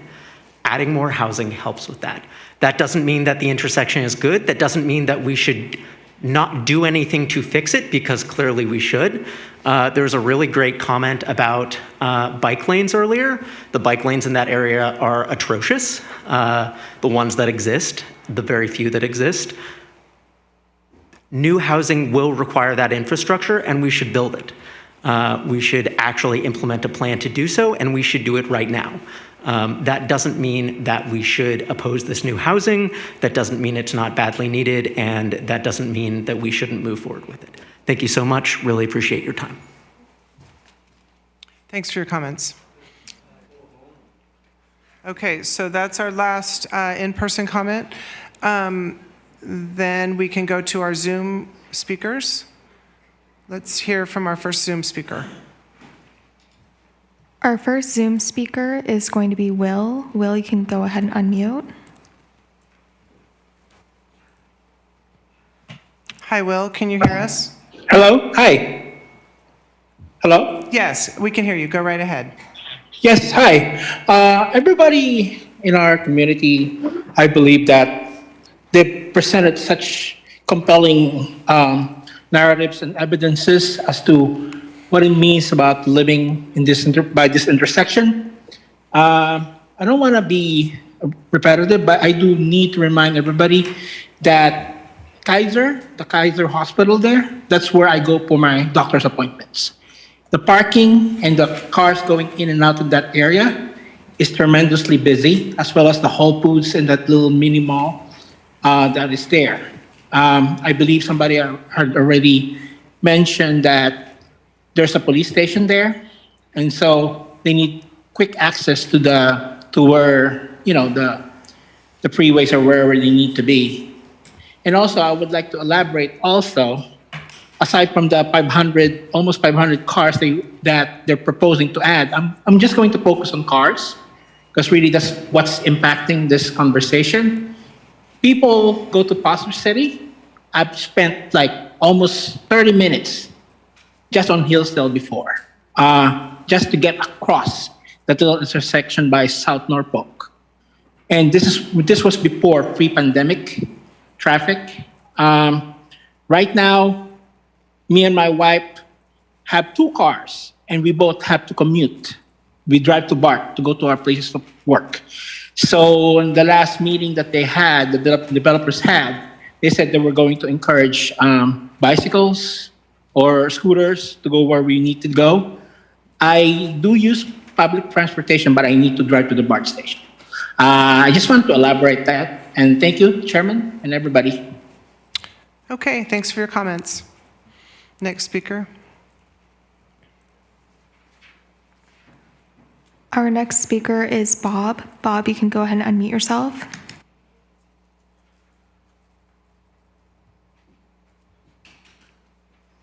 Hello, thanks for, this is actually Kristen Ogun with my husband Bob. I'm also a resident of the village of Poinsettia.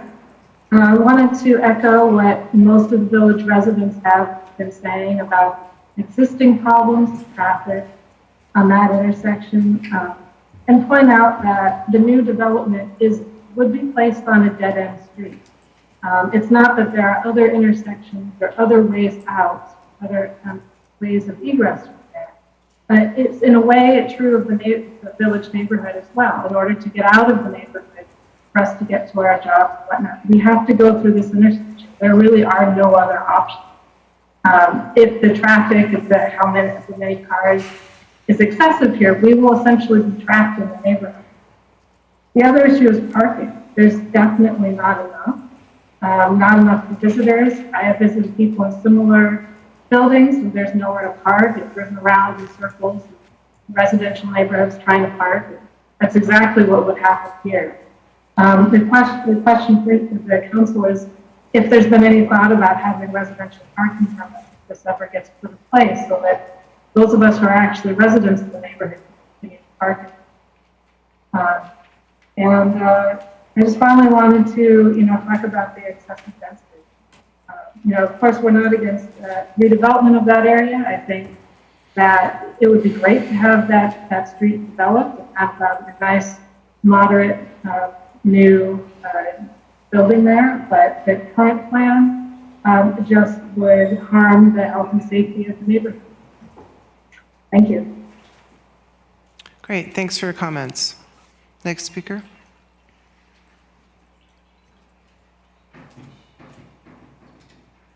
Our next speaker is Rayanne Motashimi. Rayanne, you can go ahead and unmute yourself. Hi, Rayanne. Go right ahead. Good evening, Planning Commission. Thank you for your time and consideration of this item. My name is Rayanne Motashimi, and I'm a member of, but I'm not speaking on behalf of, a group called Move San Mateo, which I think a lot of the folks here, first of all, thank you for all, coming to a meeting and taking your time out in a day to advocate for an issue that you care about. And what it seems clear is that a lot of you folks care about improving traffic and improving safety for pedestrians, bicyclists, and others. And that's what our group is trying to do.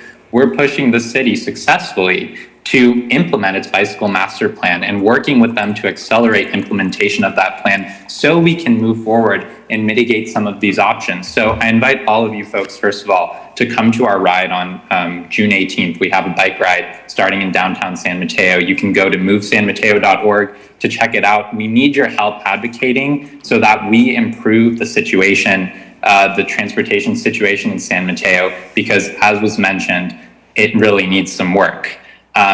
I think that there's a lot of pain regarding traffic in this area that's largely been created by a lack of our ability to build housing in the city and folks coming in from far away. And I think that there needs to be improved mitigation through traffic calming investments done by the developer or the city.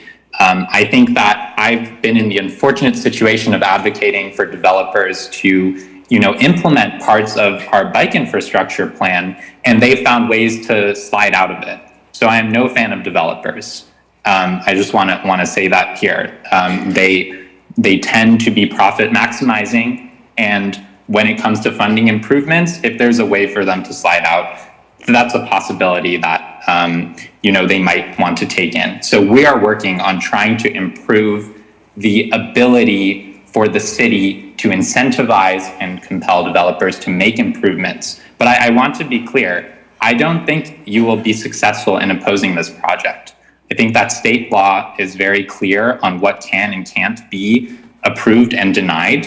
And in this case, this project does seem to satisfy those requirements. So let's work on improving the transportation situation and advocacy, not just at meetings like this, but at bike rides, at city council items where they're thinking about funding transportation improvements, and just in general through advocacy in the city.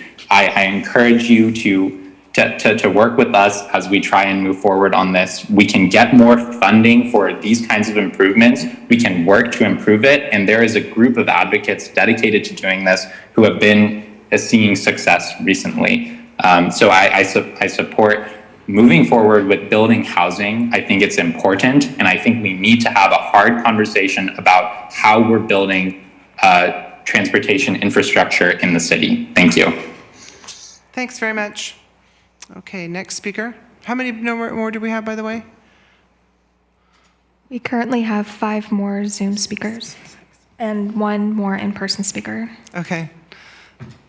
Do you still want the timer to be 2 minutes? I think so, yes. Okay.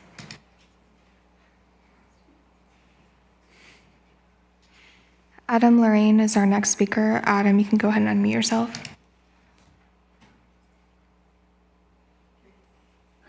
Hello, good evening. Thank you, planning commissioners and staff. My name is Adam Lorraine. I happen to be a sustainability and infrastructure commissioner with the city of San Mateo, but these comments are my own as a private resident of San Mateo for the last 18 years. I appreciate a number of public comments that have been made tonight, and particularly by the president of the Glendale Village Neighborhood Association. I feel they did a great and powerful job highlighting the serious need for bike ped infrastructure at these intersections and around this area, even without this project, even if this project weren't to go forward, like right now, as has been mentioned many times. But rather than deny this project because of this, which, as has been discussed, the Planning Commission likely won't even be able to do, let's use this opportunity to ask for community benefits that could improve this F-rated intersection and make safety and citywide transportation better for tenants, neighbors, and thousands of other San Mateans. I noticed in the bike plan that there are proposed a proposed separated bike path linking Saratoga from the north to the south side through Hillsdale. The staff report mentioned a bike boulevard and a shared use path on Hillsdale Court. In addition, as has been brought up, I believe by Commissioner Wiggins, a bike bridge over 101 is a longer term project in the bicycle master plan. to be worked on when feasible, and I really hope that this is that opportunity. If we could possibly do that, or something that gets people over Hillsdale, it could be beneficial to people who would live here, people in the Glendale Village, Bay Meadows, Los Prados, Casa de Campo, Lakeshore, and Beresford Hillsdale neighbors like myself, Lori Meadows, and more. Thank you. Thanks very much. Next speaker. Our next speaker is KH. KH, you can unmute yourself.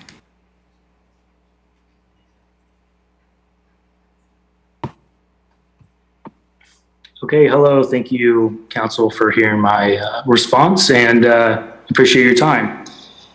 First of all, as a healthcare provider, I would have a question as to the response time for emergency services given pre-pandemic traffic, the height of during those hours, and what this is going to do to exacerbate that, adding 200 plus cars during those time periods. And I would hope that you would add that to the assessment, because that's a concern for sure. Secondly, I would like to say, the majority of county workers work out of county, not because of housing and inaccessibility, it's because of the cost of living.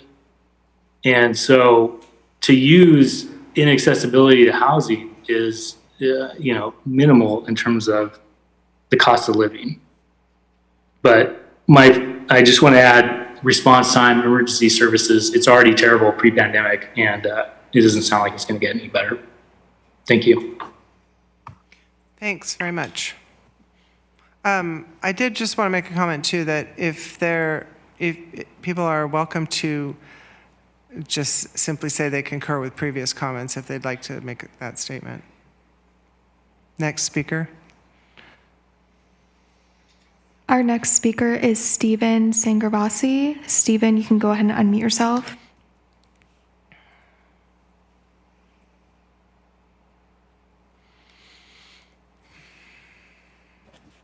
Hi there, can you hear me?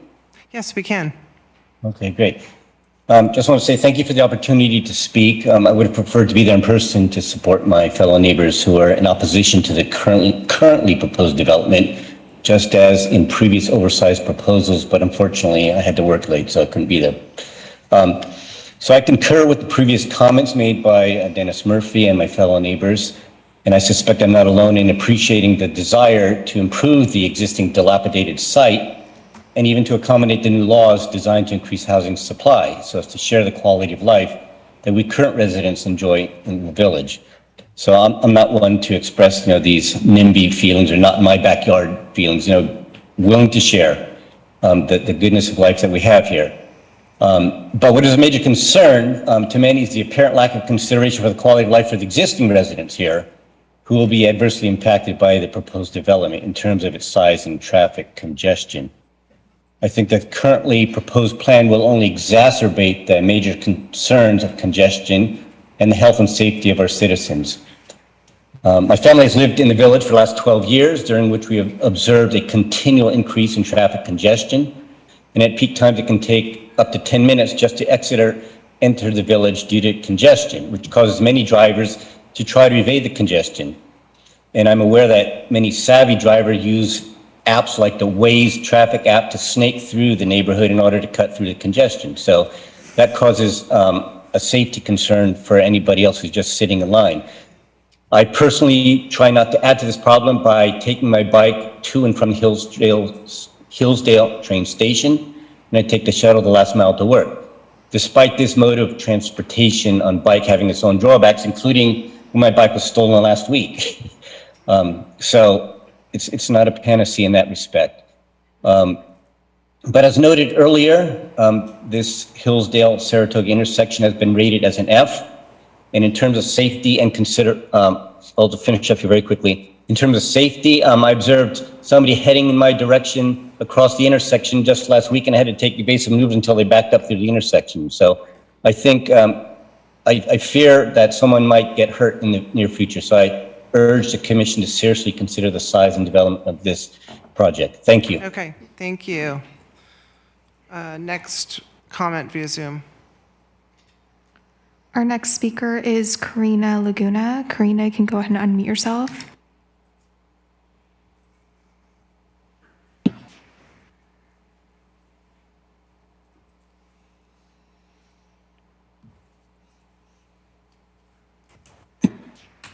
Hello? Hi, we can hear you. Oh, okay. So my name is Karina, and I'm speaking on behalf of some of the residents who live here in the actual Hillsdale Court. That is where I currently live with family, and I've been living here in this area for probably about 20 years now. I'll tell you, one of the major concerns that I have with this new development is the parking issue. These apartments here in the court, it's more past the Madison Square, but these apartments are probably 2 bedrooms, and majority of the residents who live in those apartment buildings have about 4 cars each apartment building. So we already alone do not have parking that is sufficient in for the residents who live in this court. So this development is just going to add more pressure on for us, because again, majority of these residents have about 3 to 4 cars each apartment building. So that would be one issue. I'm not against to this new development. I think it's great, but that is one of my big concerns. And I know that in development for this apartment complex, you guys are talking about being in communication with the community and wanting to do the best for San Mateo County and its neighbors and its residents. Well, that's one of the big issues that we're having. And I know a lot of the people already have spoken about the safety and concerns about the crosswalk. And that is a big issue, but we have to also think about the safety for everyone here. It's a big issue, and it needs to be changed. Thanks for your comments. Okay. Next speaker. Our next speaker is Karen. Karen, you can go ahead and unmute yourself. Hi, thank you for the time to speak. And I know that we're saying a lot of the same things, but I also hope you understand it's because it's a truth for us. We've been working, had been working with Swenson for many years. They'd scaled back. We thought that we were headed in the right direction because we are not against housing in our community. We are not against it at all. But this is a unique, odd space, and something has to be built there that works, not only for the size of the lot and the unique shape of it, but the fact that it's on a court and the fact that it's the main in and out for an established neighborhood that also suffers with drive-through traffic. People coming from Belmont or going to Belmont, they like to sneak through to avoid Hillsdale and El Camino Real. And I do have to say I'm a little disappointed staff doesn't remember that we already have traffic mitigation throughout the village. We have traffic circles and speed bumps, and it may slow things down a bit, but it certainly hasn't made the problem go away. It's been an F intersection as long as we've lived here. I've raised 3 children. They all have vehicles. God bless my little millennials. They don't take public transportation. That's the reality. We can plan for more bicycles. We can plan for people to take the train, but we also have to deal with the reality that people love their cars, and not providing enough parking isn't going to make that go away. It's just going to push it into the streets of a neighborhood that's already impacted. So please know that our hearts are with the people who want to live there. We want good neighbors and we want to be good neighbors, but it has to work for all of us. Thank you. Thanks for your comments. Okay. And do we have one more Zoom speaker? Okay. And then one more in-person speaker? Yes, Okay. one person put their hand up recently. Zachary Roslin, you can go ahead and unmute yourself. Hi, thank you for the opportunity. I'll just be pretty quick. wanted to echo another speaker that this is a great opportunity to focus some more on some potential traffic calming measures. I also want to add that this is a great location for folks who are looking to be able to live without a car, being pretty close to, like, less than a mile from the Caltrain station, right near the shopping center with food and grocery stores. So I think in a combination with examining traffic calming plus this being a pretty potentially walkable and bikeable location, I think we can make it work without having terrible traffic in the area. Thank you. Thank you. Okay, next speaker. Our next speaker is in person. Nancy Hammer, you can come up to the podium.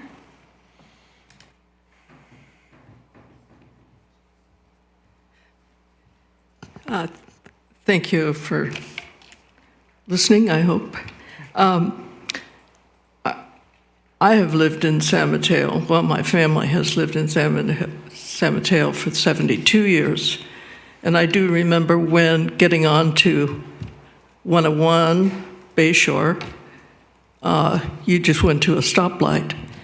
So things have changed and will continue to change, but a question that I have, was there a new impact report, environmental impact report done with this new proposal?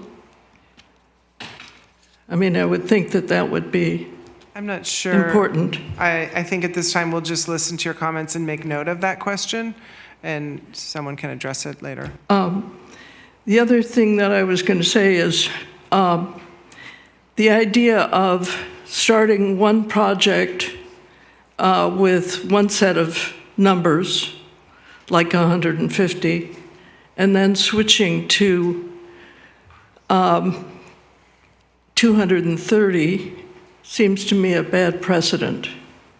I think that you have to kind of set them aside as new projects, really, to be perfectly honest.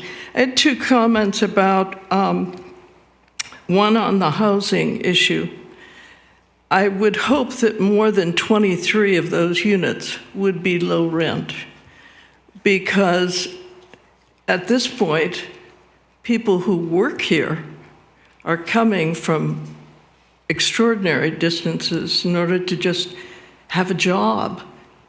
And if we are going to continue to have people willing to do a regular job, a service job in the area, we've got to be able to provide some sort of partial housing for them.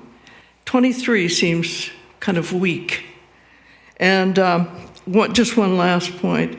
The emergency vehicles we're not talking about emergency vehicles necessarily coming from a hospital or a clinic like the Kaiser unit. We're talking about vehicles that have to come into the village and address emergencies that are inside. And when we had the Bay Meadows at 5 o'clock or at any sort of serious commuter time or anything like that, cars were locked in and absolutely could not get in or out of the village. Thanks so an for your emergency was comments. completely out of the picture. Okay. Thank you. You're welcome. Thank you for your comments. Okay, so at this time, are there any other comments? Or speakers, I mean? Okay. So at this time, I suggest we take a 5-minute recess, and then we can move on to Planning Commissioner's comments.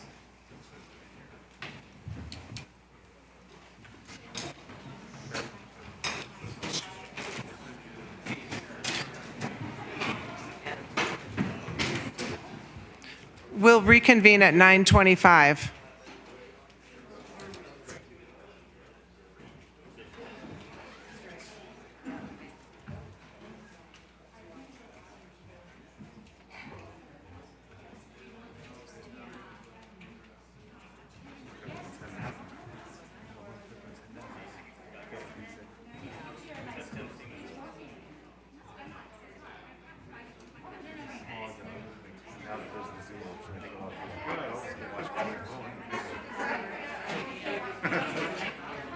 I was like, Christine and I rotate these personally.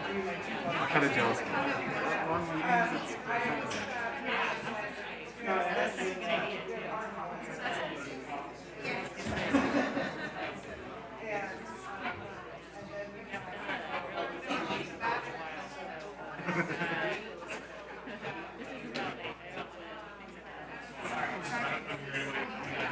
my tolerance is much lower though. I mean, some of the earlier meetings, like harder sections, like 11, midnight, 1 in the morning, I just and now I'm like, it's no good decisions are made after 11. It's just yeah. In general, it's like, I think you're taller than I realized. Zoom takes a few inches. It does, yeah. When people told me it adds a few inches to me, they're like, so it goes one way. Can I ask you a question? Sure. Okay. I would say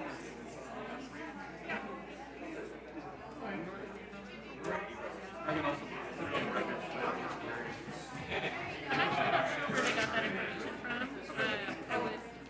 Think that it's not part of the truth.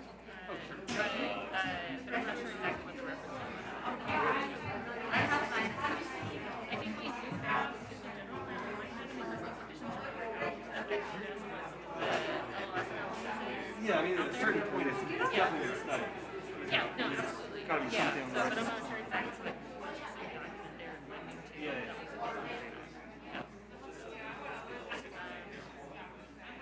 I mean, I'd have to go back and I'm not sure if we had an LOS rating for this one in the background, but I'd have to go back and look at it. Because I know it's, I mean, it's a challenge. Is this one of our worst challenges? All the ones that are driven. Yeah. Trying to think which one is causing more frustration. Probably a few. I guess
Okay, it's 9:25, so let's get started again in about a minute here. If everyone can take their seats. I'll try that. There we go. Okay.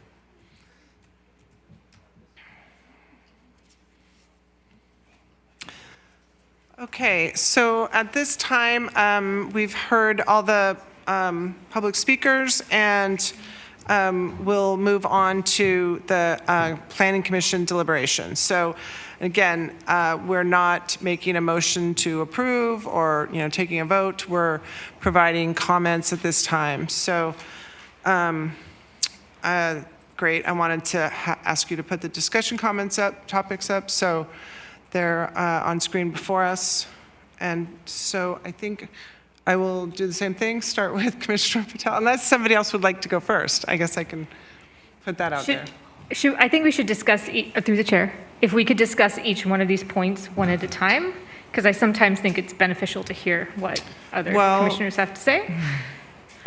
Okay, I was going to ask that given that we're aiming to be done by 11, and so if we each can keep our comments to 12, from between 10 and 15 minutes total, that's harder to do if we're going back and forth. What do the other commissioners think? Does it seem beneficial to go one unit or one item at a time? Through the chair, I was going to suggest the same thing, and I'm only thinking that it might be better. For me, it might be better to hear the other commissioners' thoughts on this one. On each item. On each topic versus, and I'll confess, I could go on for a while, and no one's going to be paying attention by the end. So it might be better to take it in bite-sized chunks. That's my thought. Okay, and everybody is in agreement with that? I like that idea, and I promise I will keep it short. I think that I did learn that it's actually in the, I forget what it was called, the attachment that, we're supposed to be finished by 11 or come to agreement if we're going to go later than that. But with that in mind, we'll take it one topic at a time, and we'll start with number 1, unit mixture. Great, thank you. So I think there is a fair amount of awareness that there is a lack of affordable family housing in San Mateo. And so whenever we have projects like this come before us, I often ask, what can we do to make units that are more, that support families, right? And so that means 2 bedrooms and 3 bedrooms. And so I would love to see this project offer 3-bedroom options. I would love to see more 2-bedroom options, even if that means fewer 1-bedroom options. And I think the need for family housing is so important that personally, given the other adjacent projects in that area, I would be comfortable with going higher if that meant having 3-bedroom and more 2-bedroom units. I know people were talking about the elementary school a lot, and we're starting to see declining enrollment in elementary schools in San Mateo because it's no longer affordable for families to live here. So more affordable family units, in my opinion, is a big priority. That's it for me on that point. Great. Commissioner Ebnetter? Thank you, through the chair. I support what Commissioner Patel spoke of. If this project, whatever size it may be, either 150 or 230 units, I would definitely be supportive of more 2- and 3-bedroom units available. I think that they bring a component to a building that is necessary. It reaches a bigger proportion of our community. If you have 1-bedroom, 2-bedroom, and 3 bedrooms, you get a mix of single people, couples, and families, and makes it more of a community. And I think it is a better model that the city is anxious to use. We have a tremendous amount of studios and 1-bedrooms being built throughout the city, and I feel sorry for the people who actually want to find 2 and 3 bedroom units, and they're pretty much shut out of the newer rental markets. Thank you. Commissioner Wiggins? Yes, through the chair. I would be consistent broadly with these previous comments. I'm supportive of 3 bedrooms and studios, trying to increase the diversity of the housing stock that we're adding. My thought on this is that you could keep the same unit count and gross floor area by taking just a stack of 1s and making them studios, and taking an adjacent stack of 2s and making them 3s. So you're just pulling the wall back and forth in a stack of units. That's my basic thought. And if that is somehow not possible, it would probably be helpful for Planning Commission to understand when you come back to us what's the difficulty in doing that. And those are my only comments on this item. Thank you. I actually want to reemphasize what Commissioner Wiggins said. I think that was pretty close to what I would recommend, is find a way to diversify the units and get some more 3-bedroom units. I think the more 3-bedroom units you can get, the better. And the reason I think of that is, there's a lot of people, even who live in the Bay Area and have a job in the Bay Area, that work from home for a number of days, and having a place for an office and, perhaps a child. I've got a 2-year-old, so I can attest that having a separate office or den or something that you can go to and work from home would be a big boon and would help with traffic. So I think there's just so many upsides to having a greater diversity of units, including some 3-bedroom units. I think that would just benefit overall. And I also want to note that because of the nature of this project and the Housing Accountability Act, this all my comments are going to very much be in the vein of, well, what can we ask of you? There's not a lot of stuff that we can force you to do, as far as I understand. And so this is about figuring out what would work to help the needs of the city without imposing something that you would just outright refuse. So that's where I'm coming from. Yeah, thank you for the comments. Actually, you were all really concise, and I have a little bit more to say, but I agree with what you're saying, Adam, that, because of the Housing Accountability Act, in fact, I was almost going to reread it to the group, to be clear on what we can and can't do as planning commissioners. We can't. However, with that in mind, with the Housing Accountability Act in mind, this is only a study session, so we are free to make our comments, as we see fit. And we're a little more constrained, I think, once the formal application is made. So this is our opportunity to, make our thoughts known. So with regards to the unit mixture, I first want to say that I am, the public speakers made it very clear that there are serious concerns, and that their concerns have not really been listened to, or they were listened to, but now that they've been, sort of passed over. I understand that it's a new project and a new owner, but there seems to be limited goodwill passed from the past project onto this new project. And so I feel that that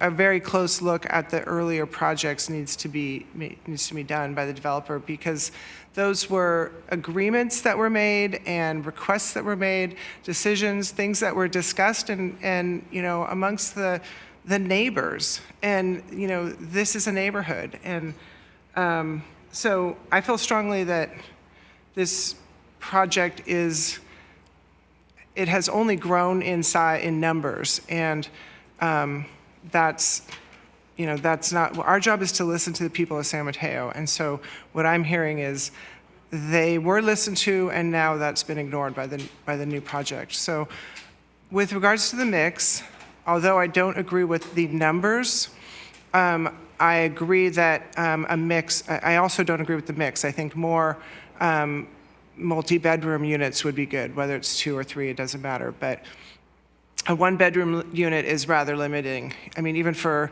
young people that are roommates or something, a 2-bedroom units would be more appropriate or more desirable to a variety of kinds of roommates and people. So I think the mix could be less weighted to 1-bedrooms, and the total numbers could be reduced. Okay, so moving on to item number 2, site plan design. What design, treatments, and/or modifications should the applicant consider to improve the overall circulation and its relationship to the surrounding context? Commissioner Patel. Yes, thank you. I'm just going to also note that in the previous comment, I didn't comment on the number of units because I know the Housing Accountability Act, we cannot ask you to reduce the number of units. But I will say that when it comes to thinking about the community and the needs of the community, I very much heard the concerns around the traffic.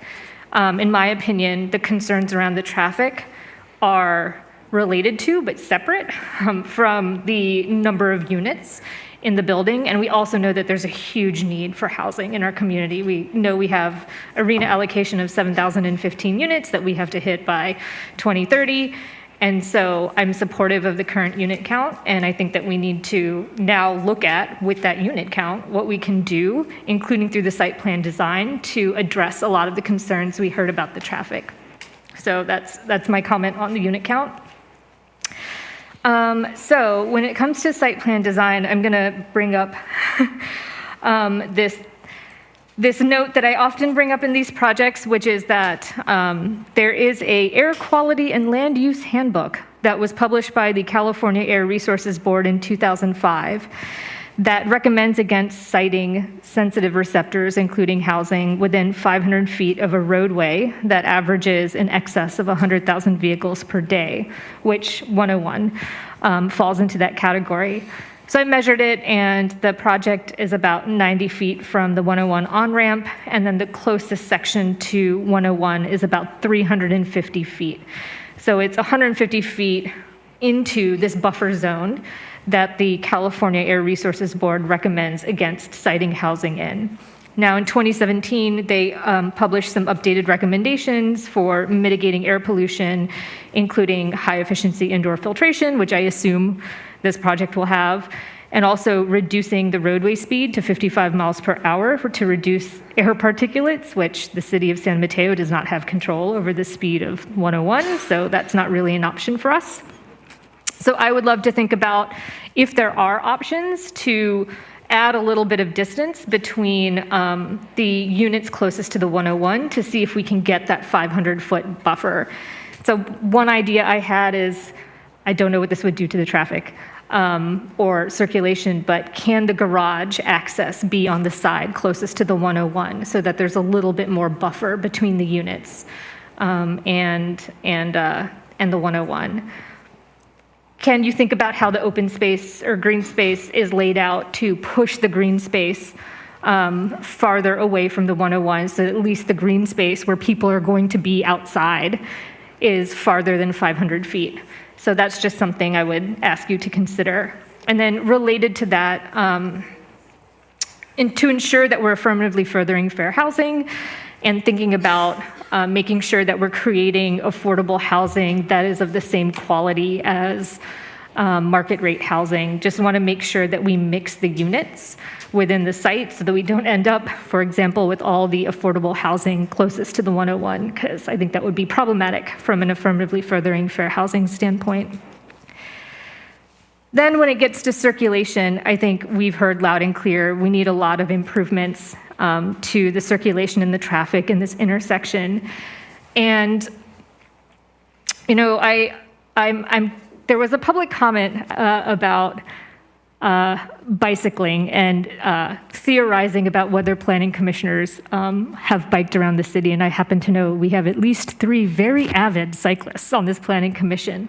I do not drive near this area very often, but I do cycle near this area. So I'm familiar with how limited the biking infrastructure is in this particular spot.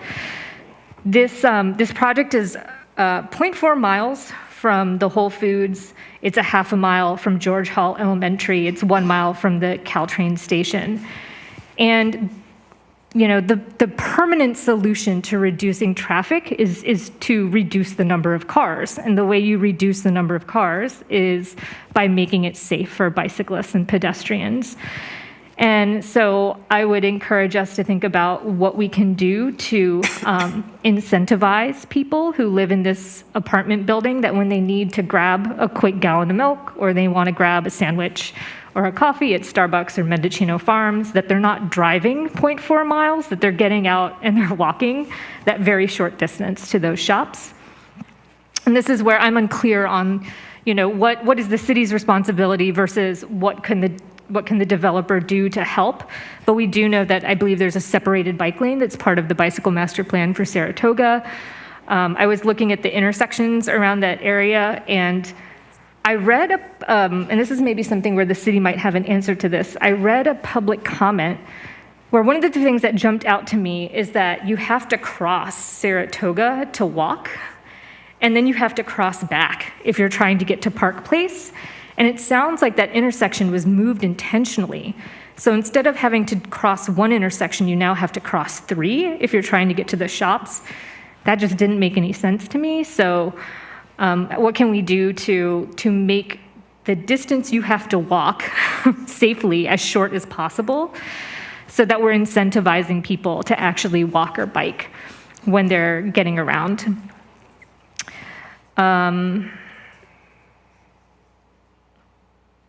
Yeah, I'm not sure if I have more specific ideas, because it's not clear to me, you know, when we make that list of projects that would be funded by the transportation impact fees, it seems clear that pedestrian and bicyclists infrastructure should be on that list.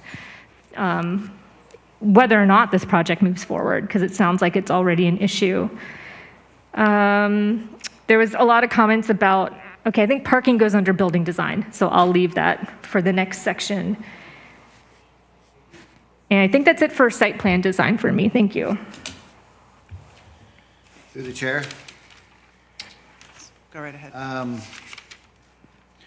So I do live in the Glendale Village. I'm further than the 1,000-foot circumference that it does not, I do not have to recuse myself from this project.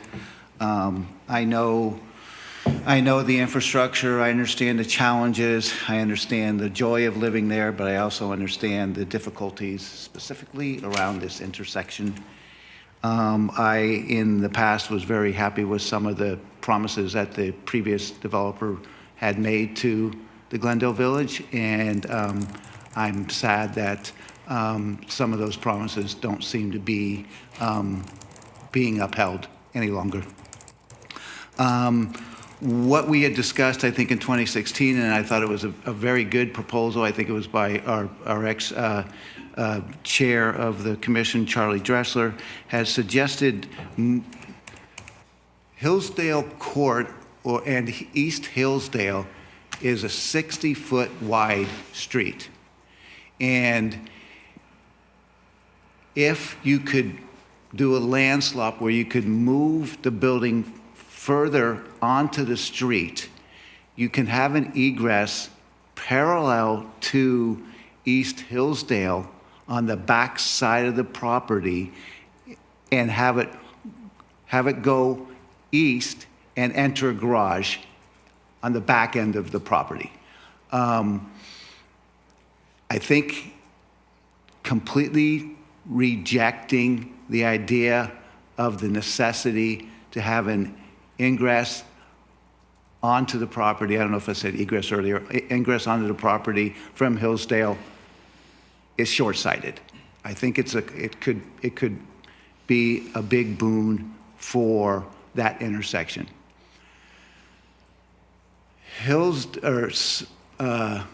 Saratoga is 66 feet wide, including a 6-foot median, which has 5 or 6 trees in it and some other plantings that are not all that attractive. And and the city waters them constantly, and the water just runs out onto the street. What I have thought for many years is that if we could restrict the residential parking during morning and afternoon peak hours and expand both north and southbound traffic to 3 lanes, once you are coming out of the village onto Hillsdale, currently there's 2 lanes that cross Hillsdale Court. It's actually East Hillsdale, but what turns into East Hillsdale Court. You cross it with 2 lanes, but it immediately turns into a left-hand lane and then 2 right-hand turns only. But the 2 right-hand turn lanes are useless because everybody queues on 1 lane up to that intersection. So nobody uses those lanes because you have to jump into them. If you want to jump in from the left, you have about 10 feet to move into that lane, which people usually don't do because it's hazardous. There seems to be some options here which the developer could help assist with Public Works to at least get some break to that traffic area. As per riding bikes on Pasadena to Hillsdale, it's a death wish. Whenever I want to go to the Bay Trail, I ride my bike to Belmont to use their beautiful bridge, which they put in 10 years ago, and we've been talking about the bridge out of Hillsdale for 10 years, which 5 years ago was estimated to be $25 million, and it's probably $50 million now. So the longer we wait, the less possibility we will ever have a bridge over 101 coming out of the village. I think that there are a tremendous amount of options to alleviate some of the angst for this community, build a beautiful project, but we need to be open and honest and caring to do that. And if people want to really look at this project and address what the public has been saying for almost 10 years, the time is now. The intersection is a disaster, but we have all of the impetus to fix it. And we have the expertise. It's just a matter of will. And to exclude a solution during a study session as important as moving people and vehicles safely as they interact does not bode well for me. I think everything needs to be on the board, open and on the board to make the intersections work safely and efficiently. There is Franklin Templeton, which is a third of a mile away from this site, has hundreds of parking spaces sitting idle every single day. I walked through their newest parking structure last week. They had 30 cars on the ground floor. They had none on the second and none on the third. There are opportunities to partner with local businesses which might relieve some parking issues for this project. And I can't believe with a sophisticated developer,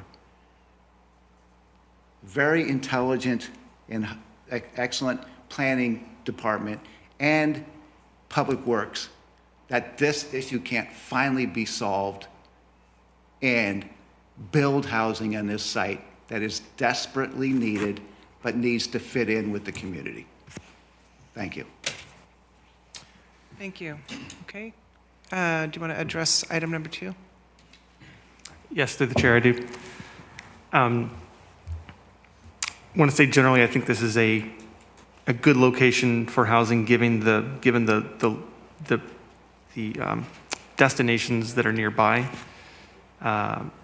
Everything, a lot of the things you would need in your daily life are in close proximity. I think Commissioner Patel touched on that. And but there's obviously major issues with transportation, in this area. And I wish, as a city, that we gave folks safer options so they didn't feel like they had to get into a car. I think if we had a more robust bike and pedestrian network around this project, we would improve the traffic situation, and that would have a number of positive knock-on effects. So with that as, I would say, context for my site plan design comments. To me, more importantly than traffic congestion is the basic safety of people in this area. The San Mateo Sustainable Streets Design Guidelines, Chapter 3 states, and I quote, "Pedestrians are the top priority." It provides guidance for us to accommodate all users, not just drivers. And it calls for us to design proactively, not reactively. The General Plan Circulation Element Policy C4.7 requires pedestrian safety to be made a priority at intersections. On the bike side, the Bicycle Master Plan calls for the creation of low-stress bicycle infrastructure so that we can get more people on bikes. And speaking of stress, the master plan also analyzed collision data from across the city and found 4 hotspots for intersections. One of them is right here at Hillsdale and 101. I just want to say that I am someone who just earlier this month experienced traffic violence on a bike. Actually, my kids, who were in a bike trailer that was hit by a car in a bike lane. Thankfully, they are physically okay, but I'm not interested in waiting for someone to suffer bodily harm for us to take more aggressive actions. My concern with this project, and it's been said by others, is that we're introducing 230 units, that's maybe 350 people or more, into an area that is unsafe for bikes and pedestrians, and we're giving them no safe and low stress way to get out.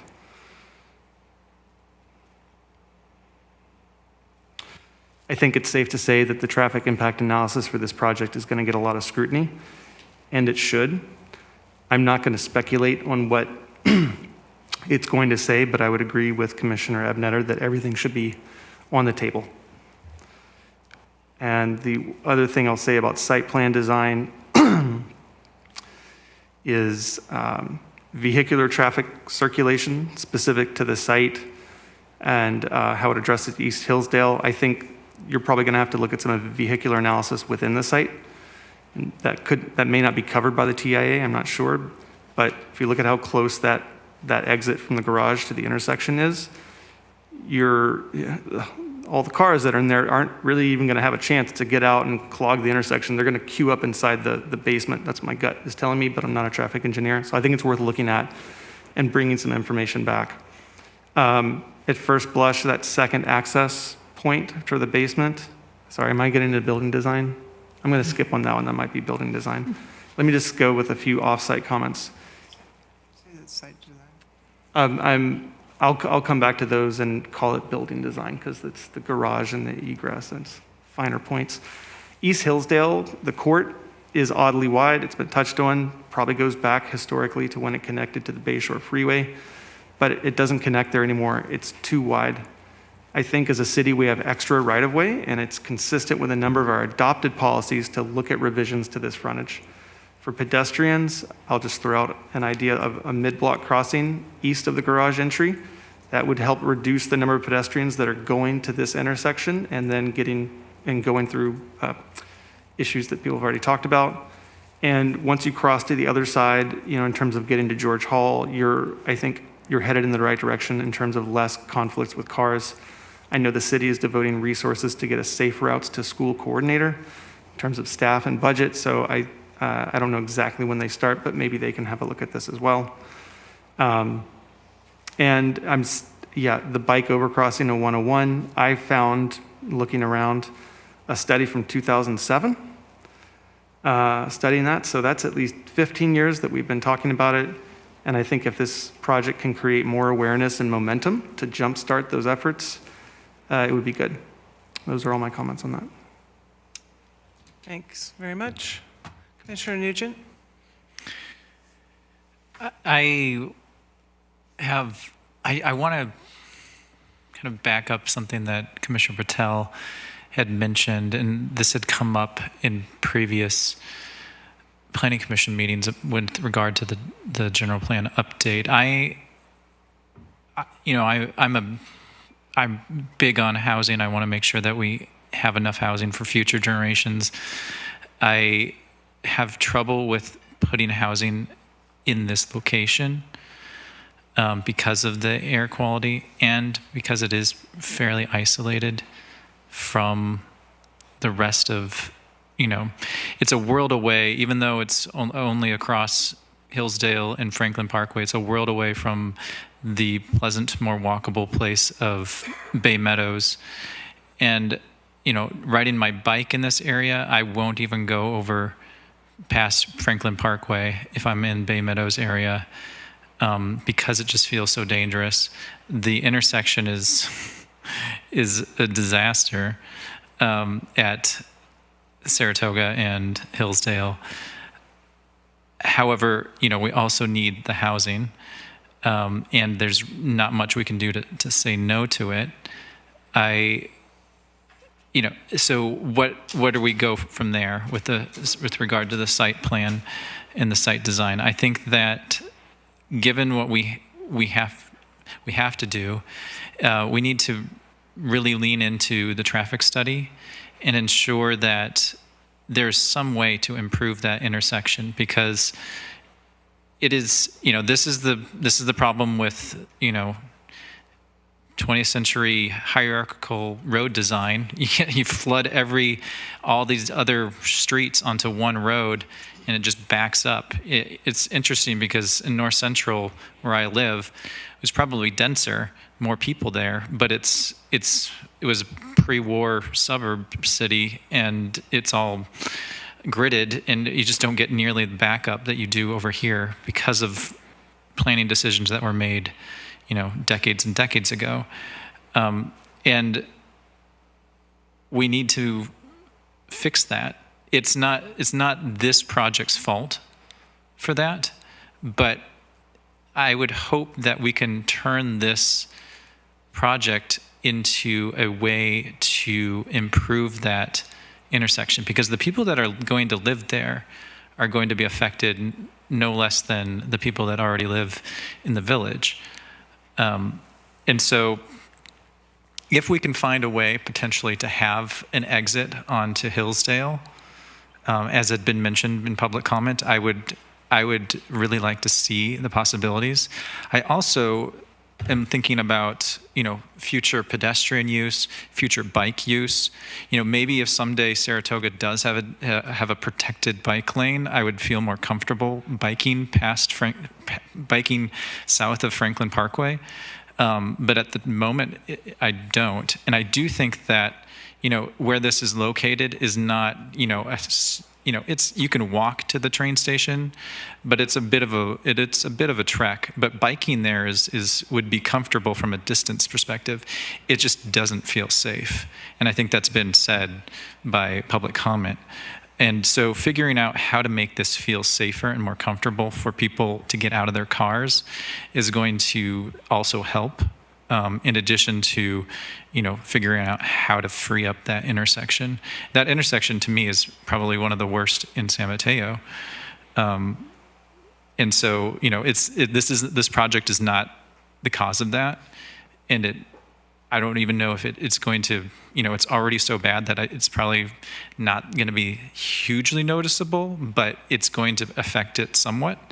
And because this is I can't predict what the traffic study will be, but I think that that's going to be a key thing to look at, and a key area where we need to devote funding and as soon as possible is that intersection, and this might be the trigger for that. The other comment I have is connecting pedestrians to there's a crosswalk on Franklin Parkway over at Hillsdale Boulevard, and there's really very little reason to use that at this moment, but it would be, I think, nice if people could walk from this property on a path to that crosswalk intersection of Franklin Parkway and Hillsdale Boulevard to get over to the Whole Foods area. That that would potentially keep some people out of Saratoga Drive intersection. That just having a little connection, little pedestrian connection from the property to that sidewalk may help a little bit. But again, making Saratoga Drive safer, feel safer, is going to be very important for future residents. And I do think that in time, people will want to be out of their cars somewhat more. But this neighborhood was never, designed for that. Whoever designed this neighborhood could not have fathomed people would not want to drive. But that is, that's part of the problem. So just to sum up, that intersection at Saratoga Drive is fundamental to whether or not this is going to be a successful project and whether or not this project should go forward, I guess. I don't know how much leeway we have on that, but that's where I'm going to stop with the site design. Okay, thank you. I have a few comments, but one thing I was just making a note of as I was thinking this evening is, kind of the dichotomy of this whole parking situation. There's too many cars and too much traffic, but there's not enough parking, and where are the cars going to park? And, it's just part of it's the intersection, but part of it's this idea of parking versus, or cars and parking versus, trying to get people out of their cars and using alternative modes of transportation. But I don't know why, but I started thinking about and this is sort of neither here nor there, I guess, but I just started thinking about people that I deal with on a weekly basis in my work, and that is contractors. So I'm on job sites at least once a week, and the people in the trades, they're at the job site at like 5 a.m., and they're not taking public transportation because they're carrying their bags or their tools or whatever. And, I show up for my site walk at, a much later hour, and, it's a different story. But I could, so I don't, if we wanted people in the trades to live in this building, and they don't have a parking space, they're not going to be able to take transit to at 5 a.m. to get to a job site at 5 a.m. with tools. So I don't know. Like I said, I'm not sure that's either here or there, but we do need to kind of think about people that we want to have housing in our community, as opposed to commuting to these job sites from the Central Valley, which most of the trades people I work with do, onto the peninsula of the Silicon Valley area. And we need to provide housing so that they can live in these communities if they're interested, but they're not interested if there's not parking. So I don't know. Anyway, my site plan design comments, these are kind of a amalgamation of things. I feel that an additional garage entrance is needed. And if it requires, as we commented on earlier, that Public Works has to kind of grant an additional ingress and egress along Hillsdale, and they have to determine that it's necessary in some manner, it seems to me that case can be made. I like the idea of the land swap that we talked about because of the greater right-of-way or the unusually large right-of-way on the kind of BevMo side. So yes, I think an additional garage entrance is needed. That just seems rather chaotic, trying to get out with with everybody else. It doesn't seem particularly safe either in the event of an emergency. I agree with what Adam said, that the nature of the design of the village is that it's really sort of an enclosed configuration, something that we saw, in city planning, in kind of past eras. And so it's not part of, earlier in the 1900s, maybe, where we had more of a grid system, like you were saying. And I think that's a key difference in this neighborhood and the literal intersection of this project and that community. So part of why I think we should, we need to see some really good solutions for how to, how these two spaces are adjacent to each other in a safe manner. I also thought that some more additional, well, with regards to parking, I guess I'm going to jump back to parking. I meant to ask this as a clarifying question, but of the 283 spaces, I think there were like 44 that are electric vehicles, parking spaces. Commercially, those don't count as like parking spaces typically. Those are like they're just charging stations. They're not parking spaces. So residentially, it's a little bit different. They can count as a parking space, I think, but they're going to probably need to be like designated to somebody. So, it's great there's electric parking spaces. I drive an electric car, but usually they're just, usually they're not, well, again, commercially they're designated as just a charging station. Visitor parking, it seemed like there should be, there is that space on the exterior on the surface street parking. Seems like if anybody's having a holiday dinner, they might need visitor parking, more visitor parking spaces. Let's see, what else did I say? The other note I wanted to make is that there's not very much landscaping. There's, on both of the streets, there's a long, I guess it's really building design, but it's also site plan design.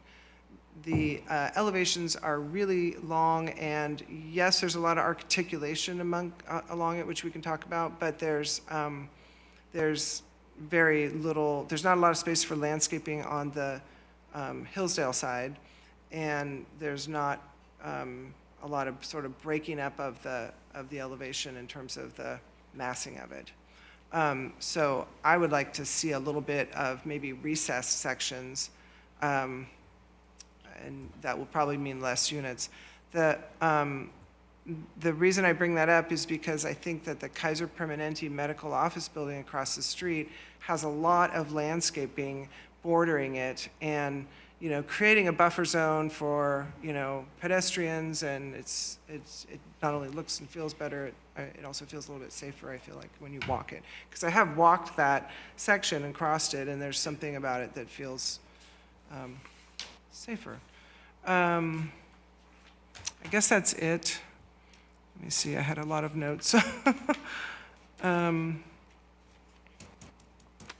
think that's it for now. I feel like there was something else I was going to say, but well, it's kind of building design, kind of site plan design. When I talked about like possibly, not having such a long linear elevation on both of the streets, when the thing, as you said, it's a little bit of a whack-a-mole thing because you end up, affecting the open space in the middle. I already feel like there's two units that you have a dimension there shown, and they're probably adequate dimension, but as you push and pull, you'd probably have to lose those tight locations where people are looking into each other's units. So it doesn't create for very private spaces to live if they're any closer than they already are. So it's something obviously the architect will be aware of. And okay, so those are my comments. Let's talk about building design. Seema, do you have comments on that? Sure, yes, thank you. So in terms of the overall building design, I'm personally not a fan of very articulated facades. I have mentioned this before in previous meetings. I don't think we're fooling anybody. Those aren't multiple buildings. It's one big building. My personal preference is for much more, sort of traditional style of architecture, single planes, using detail. Around things like windows or around stories to create interest on the facade rather than this over-articulation that seems very popular right now. All of that said, that is my personal opinion. It is my personal opinion. It's not an objective design standard, so you can take it or you can leave it. I'm so happy to see, as an avid cyclist, 250 bike parking spots. That's a fantastic amenity for those residents. Fun fact, the fastest selling EV is not a car, it's the e-bike. And so my first thought was, are there options to provide charging capabilities to residents that might have e-bikes? Because unclipping your battery, carrying it up to your apartment, charging it at home, taking it back down, clipping it back in is kind of a pain. So that could be like a fun little selling feature if you were to provide charging capabilities at the bike parking spots. And 1 mile on an e-bike to the calibration station is no big deal if you have safe bicycle infrastructure. When it comes to the number of parking units, I think this is a very complex issue, right? I can't predict the future. I'm not an induced parking demand expert, but it's a little bit of a chicken and the egg problem. I was interested a few months ago when we heard about a project that opened up in downtown recently with no parking spaces. And the developer had used the parking in Luffy's instead of building parking spaces. And after the building opened, he came back at a separate meeting and commented that not a single resident owned a car in that building.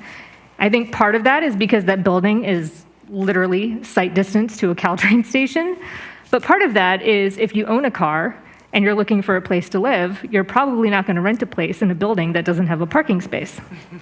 So my concern about increasing the number of parking spaces is that it makes those units attractive then to people who have multiple cars, which then increases the traffic situation that already exists in that area. And by keeping the current limited number of parking spaces, perhaps people who own 2 or 3 vehicles are going to come check out the building. They're going to see that there's no street parking already. They're going to see that they only have 1 dedicated parking space, and they're going to say, this is not the right place for me and my lifestyle. So that is another perspective on the parking situation that I think we should consider. Commissioner Ebner? That's it. Thank you. Wait, are we on building design? Thank you. Through the chair. You know what I found interesting, just kind of a sidebar, is that some of the proponents and some of the distractors from this building, both sides had mentioned the importance of housing because we've got too many businesses that have been built. And I find that interesting that both sides found the problem, and now how do we work together as a community to solve that horrible problem that affects all of us. Overall, I think the building design is fine. I don't recall what it looked like 6 or 7 years ago, but I don't think it was anything currently like this. I like the idea of the different materials. It's relatively simple, which I like. I'm always concerned with how the facades are going to look 3 or 4 years down the line. I think there was a project recently built, I think Station Park Green. It's got some white walls on it that have been water stained, which has, detracted from its beauty. But I think this one is fine. I don't think that as we build projects like this in existing neighborhoods, that the discussion of do they fit with the neighborhood, well, no, they don't, because there's nothing else there like it. So that really isn't, to me, an important criteria. I don't want either the Hillsdale side or the Hillsdale Court side to be overbearing. I am always a big fan of green walls and trees and drought-resistant types of plantings. I think it makes buildings much more appreciative. I think there was a question by Canon Design or a comment, would we consider moving some of the open space closer to the street where it would be visible? I'm not a proponent of that because you get to see it, but it's but it's restricted and you don't get to use it. So I don't see the benefit for swapping any of that towards the public view. I think we have to have at least 2 ways to enter and leave this building with vehicles. I'm not sure why the idea is to place that one entrance and exit where it is. I think someone's already commented that could be a kind of a awkward position to be in, because that road's going to be tight, and if you're that close to that intersection, cars are definitely going to back up inside of that garage. I would much rather see it either mid-block or all the way to the end of the block, meaning the east side. But to me, the building is fine. And I'm okay with the height. I think the report says it's 51 feet, but the applicant is saying it's 55 feet. I think there's a little difference in the FAR also between the 2 documents. I hope you can maximize the solar on it. Obviously, it's all electric. I would assume that if you have any type of outside appliances, that they would be electric also. You wouldn't be bringing any gas into fire pits or barbecues. But overall, I find it attractive. Thank you. Commissioner Wiggins? Yes, through the chair. First off, I don't know if this was actually site plan or building design. I get confused on this parking garage thing. Yeah. But I'm torn about a second garage entrance. When you add that second garage entrance further to the east, to me, you're just taking more of a road that's too wide, not used, and is sort of implicitly safer for bikes and peds, and you're introducing more traffic onto it. So I'm torn because part of me wants to focus all of the cars into one spot and minimize its impact. And yet, Chair Williams, you raised a good point as well. And I'm not an expert either. I have no idea if that's a terrible idea for the safety to only have one egress point in and out of that garage. So I'm torn on that one. I'm going to wait and see some technical studies. But moving beyond that, I am worried about the functionality of using a bike for your daily life. I've touched on why I think that would be important to encourage, but when the storage for the bikes, if I understand it correctly, is in the basement, and I have lived in a project that I've mentioned before that had bike storage in the basement. I had my bike in the basement, and I'll be honest, I was less likely to go down there and grab my bike. And if it was an e-bike, it's even more so of an issue. So I am wondering if that bike room can come up to the ground floor. I'd like to see that storage more convenient. It's right along East Hillsdale. You could celebrate it with visibility. It can still be secure, but you can use colorful paint, lights. It can be really fun and a prominent feature of the project. That's going to make it easier for people to get in and out, or at least to get to their bike, and hopefully has some knock-on effects. Beyond that, the overall composition to me, in contrast to Commissioner Patel, I am fooled by a lot of massing. It does not bother me, and I feel like it can. The upside of that approach is that it can give a more pedestrian scaled texture to the building. And so I personally am fine with that, but I think the building would benefit from a bigger massing break at the mid-block point. And it could just be the way the facades are rendered, but that is it looks like an entry point in the building. It's where the facade styles change. And I think it could be more emphasized. That would break down that mass more because it is really long. The reduced setback maybe is what it is in relation to the density bonus law and waivers. But if there's a way to just have a more generous sidewalk, whether by looking at some of the setback that remains, or if we're able to look at ideas that we've already discussed, I think it'd be a better outcome along there. And obviously, if you can push the building back, you have more room. And I'm inclined to play armchair architect and think you could move the building back a few feet without actually losing units. But let's see, the open spaces, yeah, the question from Cannon about, I think it was from Cannon about bringing those interior open spaces out to the street. I personally am inclined to think that they're a little more successful. They are for the residents, and so I think they're fine the way they are. I also think if you tried to move those around, I feel like you'd be hard pressed to keep the unit count where it is. And let's see, on the height, yeah, we're taller than the buildings across the street, and not enormously so. You're moving away from a neighborhood towards a big intersection. It's been called a gateway. I think that's appropriate. And so the masses are getting a bit bigger. To me, that's not unexpected. The Kaiser building is of a similar height.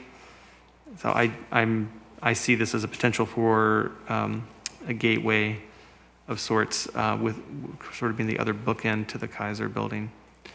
And to me, I don't see anything inconsistent or jarring when I imagine this facade opposite the Madison Place complex. I think we'll be able to do better at the ground floor than that building does. And so I'll just land there on landscaping along the front. I think take what I think is working well in terms of the scale and composition of the facade treatment, and let the ground plane do the same thing, and try to make that a little more clear. I think the building breaks down the mass well. It's broken into modules. You potentially you could say there's too many materials in there, but there's a number of materials, and I think if the landscape did the same sort of thing using the palette of landscape, it could be a really rich composition that turns into the landscape as well and supports the idea that we actually want people to walk here. That's it. Thank you. Commissioner Nugent, go ahead. Yeah, I don't want to repeat anything that has been said too much, but I do want to second moving the bike storage to the ground floor. That's a really good idea. I support that.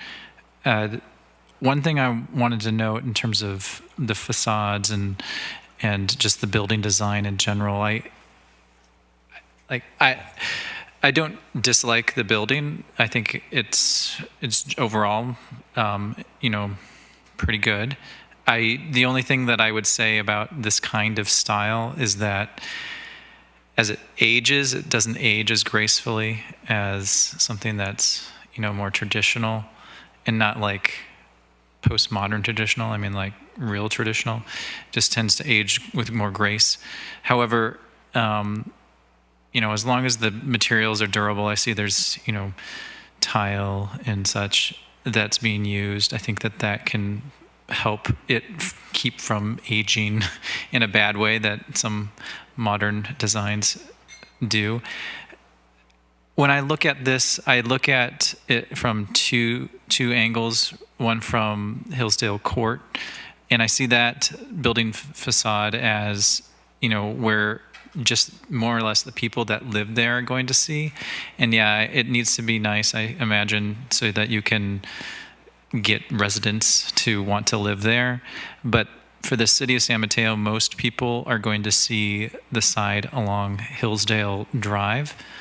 And so 2B, the elevation 2B to me, I'm looking at that right now, and it's too monotonous. I would actually, I do like that you've broken up 2A and 2B and to look a bit like different buildings. I think that this is such a large building that it is improved by that. If it was a smaller building, it wasn't so long, that would be silly, but I do think that that's a good idea that you do that.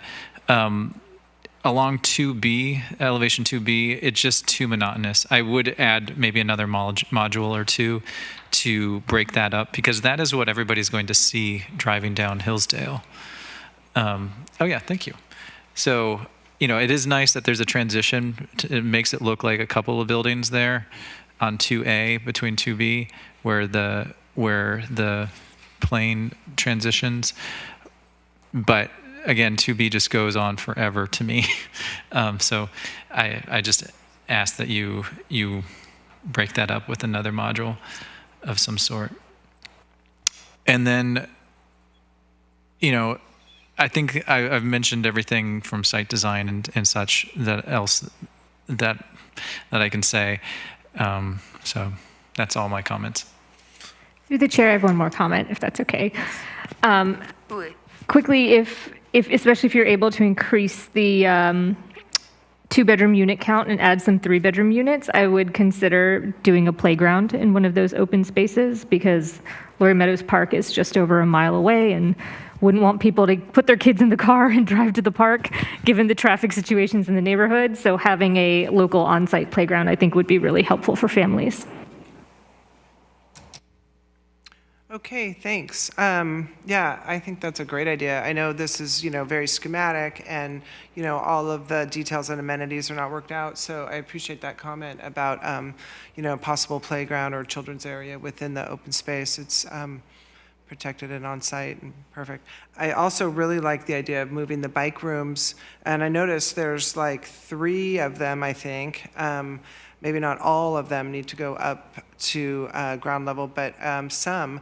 And the reason, one of the reasons, well, I like the idea of, like, you know, it would be more accessible for, you know, like, I agree with you, like, as a tenant, like, I would probably be more inclined to, you know, use my bike if it's easier to get to, obviously. So anyway, there's that reason. But the other reason is that I do think it's worth studying this idea of another driveway along Hillsdale Boulevard, and that would take out parking spaces. So, you know, that would not, you know, to mitigate the fact that we're removing parking spaces to get in another driveway, then you could utilize the bike rooms for parking spaces potentially. I didn't study it very closely, but, you know, there'd be some additional square footage in the basement if bike rooms were moved up. I know there's like community rooms, you know, or other amenities that I think are on the first floor, but you know, maybe there's a trade-off there that could be done, because those community rooms are nice to have as well, but there's probably some trade-off that has to be done. So I liked that idea. So in terms of building design, yeah, when I meant articulation, I didn't necessarily mean, you know, I just meant like it's a long section, particularly that one along Hillsdale. I don't need to repeat the same thing, but so I do like how it's, you know, kind of two different, looks like two different buildings. It's broken up with different materials. There is, you know, there's kind of a lot going on in terms of the, you know, the more fine level of articulation, but the overall long, you know, kind of long length of that building might be nice to see if it could be broken up, like have something in the middle or somewhere that would recess. Okay, so real quick on the building design. Yeah, I looked at the previous iteration of the design review from Larry Cannon. And I know at that point, of course, that was a few years ago now, but he commented on, you know, perhaps a little bit more traditional look might be, I don't know, might be well received by adjacent neighborhoods. I'm not sure if he put it that way, but and the Bay Meadows developments have a mix of kind of more modern architecture and, you know, some more traditional, like townhomes and buildings with eaves and things like that. So I'm not sure. I like the building. I think it looks good. So I just noted that, I guess, from the Larry Cannon report. And maybe that doesn't make sense for a building of this size. It's something more modern like this makes more sense for a building of this scope. The only other thing I was going to say was that, and I don't usually get into this kind of like detail of the interior of the units, but I did take a look at that because with so many more units than what was previously discussed and agreed upon, the units have gotten smaller. So, well, I don't know for sure if they've gotten smaller, but there's a lot of small units, and, you know, it's not really an urban neighborhood. It's a suburban kind of a neighborhood. and the units are, not somewhere that, the rooms, for instance, the bedroom doesn't have room for a desk for studying or working from home, and the living room spaces don't really have that either. So a little bit more space per unit would allow that flexibility for, a student, a college student, community college student, a work from home person. So right now, I'd say that rooms are a bit small from what I can tell from the scale. And I guess it's very current to have the kitchen table kind of, within the kitchen, and that would be the only place where you could put a sort of place to do work from home kind of thing. So maybe I'm just focused on ergonomics at my own job. So we have a lot of focus on ergonomics. I guess that's really all I have to say. I think I think it has potential. It's a nice looking project. There's just a lot of other kind of issues with it. So those are my comments. Do we have other comments? Okay. Anybody else have any other comments they want to add? Through the chair, I just have one. It's kind of a question. I just before we leave. So this project will be doing a traffic study, and what would be the potential results of that traffic study? Like what might that tell us, or what might that require of the applicant? So I can start, and perhaps Public Works staff Bethany can support me on that. So the typical traffic analysis would look at LOS impacts, VMT impacts I shouldn't be using acronyms, so level of service impacts for roadway intersections, and then VMT impacts, which is vehicle miles traveled under the California Environmental Quality Act. It would also look at traffic safety, so queuing and, any issues with incompatible modes of transportation, so how the traffic and the pedestrian and bicycle modes interact with each other. But I'd also turn it over to Bethany to see what else the traffic impact analysis would include for the project. That covered it. Mm-hmm.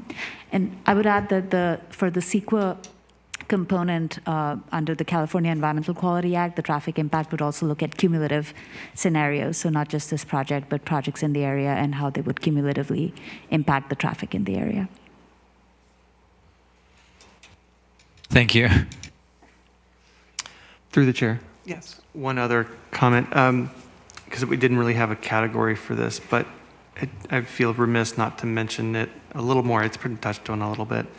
I'm very happy to see 23 very low income affordable units, but I'm also aware that there may be existing de facto affordable housing on the site that's going away. And in general, I just wanted to lodge a request that, or I guess to say, I would support more awareness when we look at these projects about how we may be losing affordable housing, even if they aren't homes in name. And sorry, I didn't know what other category to put that in. Thank you.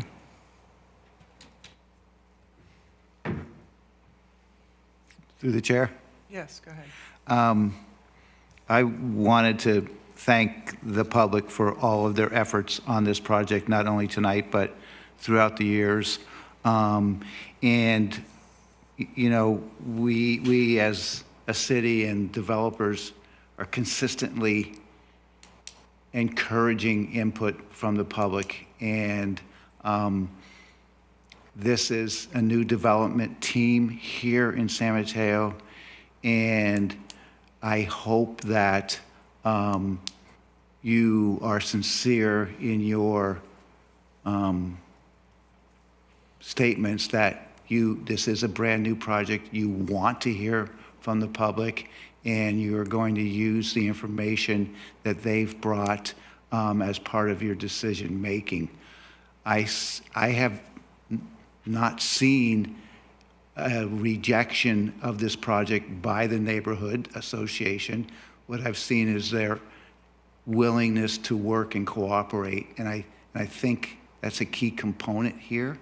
As new developers come into the city, there is always a learning curve, and I've had the pleasure of watching some developers very expertly work through the issues that the public brings, and they've created a good cooperation with the public, the commission, and city staff. And we've got some great projects done as long as people are cooperating and working together. So I'm hoping that this study session is a good learning session, and that we can all work together to get a project that works for everybody who will be affected by this project. Thank you. Okay, thank you for all your comments. And if that's all the comments, I think we can close this item, right? Great. Thank you for your presentations and for everyone's patience as we went through all this. Appreciate it. Okay, so we have one item of new business, and that is the election of officers, because we've had interim positions. So I'll turn it over to you. Yes, thank you, Manira Sandhi, Planning Manager.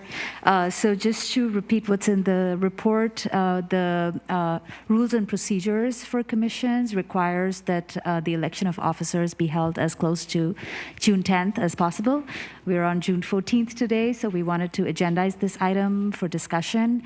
We had an off-cycle election in March because our then chair of the commission resigned. And therefore, the commission has an option to continue with the current chair, who was elected in March, as well as the vice chair, to allow them to complete a one-year term, and perhaps, we can go back to cycle in next June, or the commission may choose to nominate a new chair and vice chair.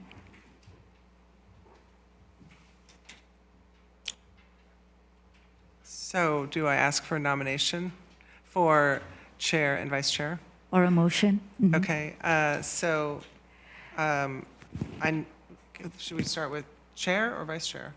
Does it matter? Through the chair, can I make a motion that we keep the existing positions through this next cycle?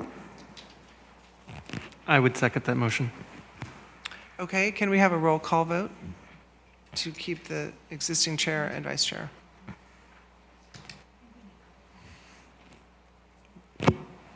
What do we need need? to do a public comment, Chair Williams? Oh, certainly. Are there any public comments on whether or not the existing chair and vice chair should remain for the coming cycle? Any comments from you, John? Okay. No. Chair Williams, we currently have one public comment on Zoom. Okay. Let's go ahead and hear that person. Thank you.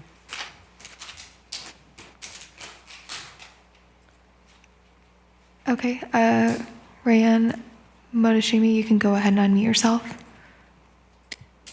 Okay. Hello, Commission. I just wanted to say that given that you are on a committee that is dealing with contentious issues, I think you're doing a great job, and think that the motion should be voted on and approved. Thank you. Thank you. I appreciate that. So can we take a roll call vote if there are no further comments? Yes, there are no more public commenters. Okay, Chair Williams? Approved? Or what do I say? Okay, Vice Yes? Chair Nutter? Yes. Commissioner Nugent? Yes. Commissioner Patel? Yes. And Commissioner Wiggins? Yes. Okay, that's 5-0. So the current commissioner, the current chair and vice chair stand for the next session. Thank you. Okay, the last item on the agenda, I think, are reports and announcements. Are there any reports and announcements from staff? Yes, I have a few. So I did want to take a moment to introduce our interim Assistant City Attorney, Mazarine Vakaria, and she's stepping in for Gabrielle. And, while the recruitment's going on, so she'll be covering Planning Commission for the next few meetings. I also wanted to share that registration is now open for the California American Planning Association conference. This is typically held in October, and this year it's going to be held in person in Anaheim. So we will reach out to the commissioners to see if there's interest, to see if you'd like to register for that conference. In other news, the City Council last week conducted a study session on SB 9, which is Senate Bill 9, which allows for ministerial approval of duplexes in single-family homes as well as lot splits in single-family neighborhoods. And so that study session is now concluded, and staff will be preparing a zoning ordinance amendment that incorporates the state requirements and some other tweaks that the council gave us policy direction on, and bringing it forward for public hearings in the future. Next week, the Block 21 project, for which the Commission recommended approval to the City Council, is going forward to City Council. So that's happening next Monday. And then finally, our next meeting on June 28th, we do have a business item for that meeting, which will be a special use permit and a parking variance for a project on Leslie Street. So more to come once we release the staff report for your consideration. That's all the reports from staff. Through the chair, I have a question for staff. Do we currently have any meetings on calendar for July, or are we expecting any meetings in July? Yes, we do have a full calendar for July as well. And then I believe we are looking at scheduling certain meetings around the general plan for August for the general plan subcommittee as well. So yes, we don't have a dearth of projects. Can you remind me which dates those are in July? Do you have a calendar? For the, I was just looking at it. I think it's the 12th and the 26th. Perfect. Thank for you. the Planning Commission, yes. Thank you.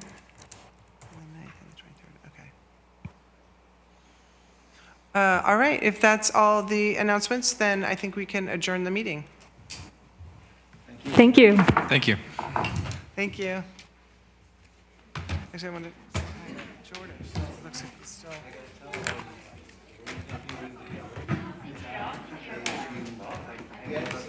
You come through.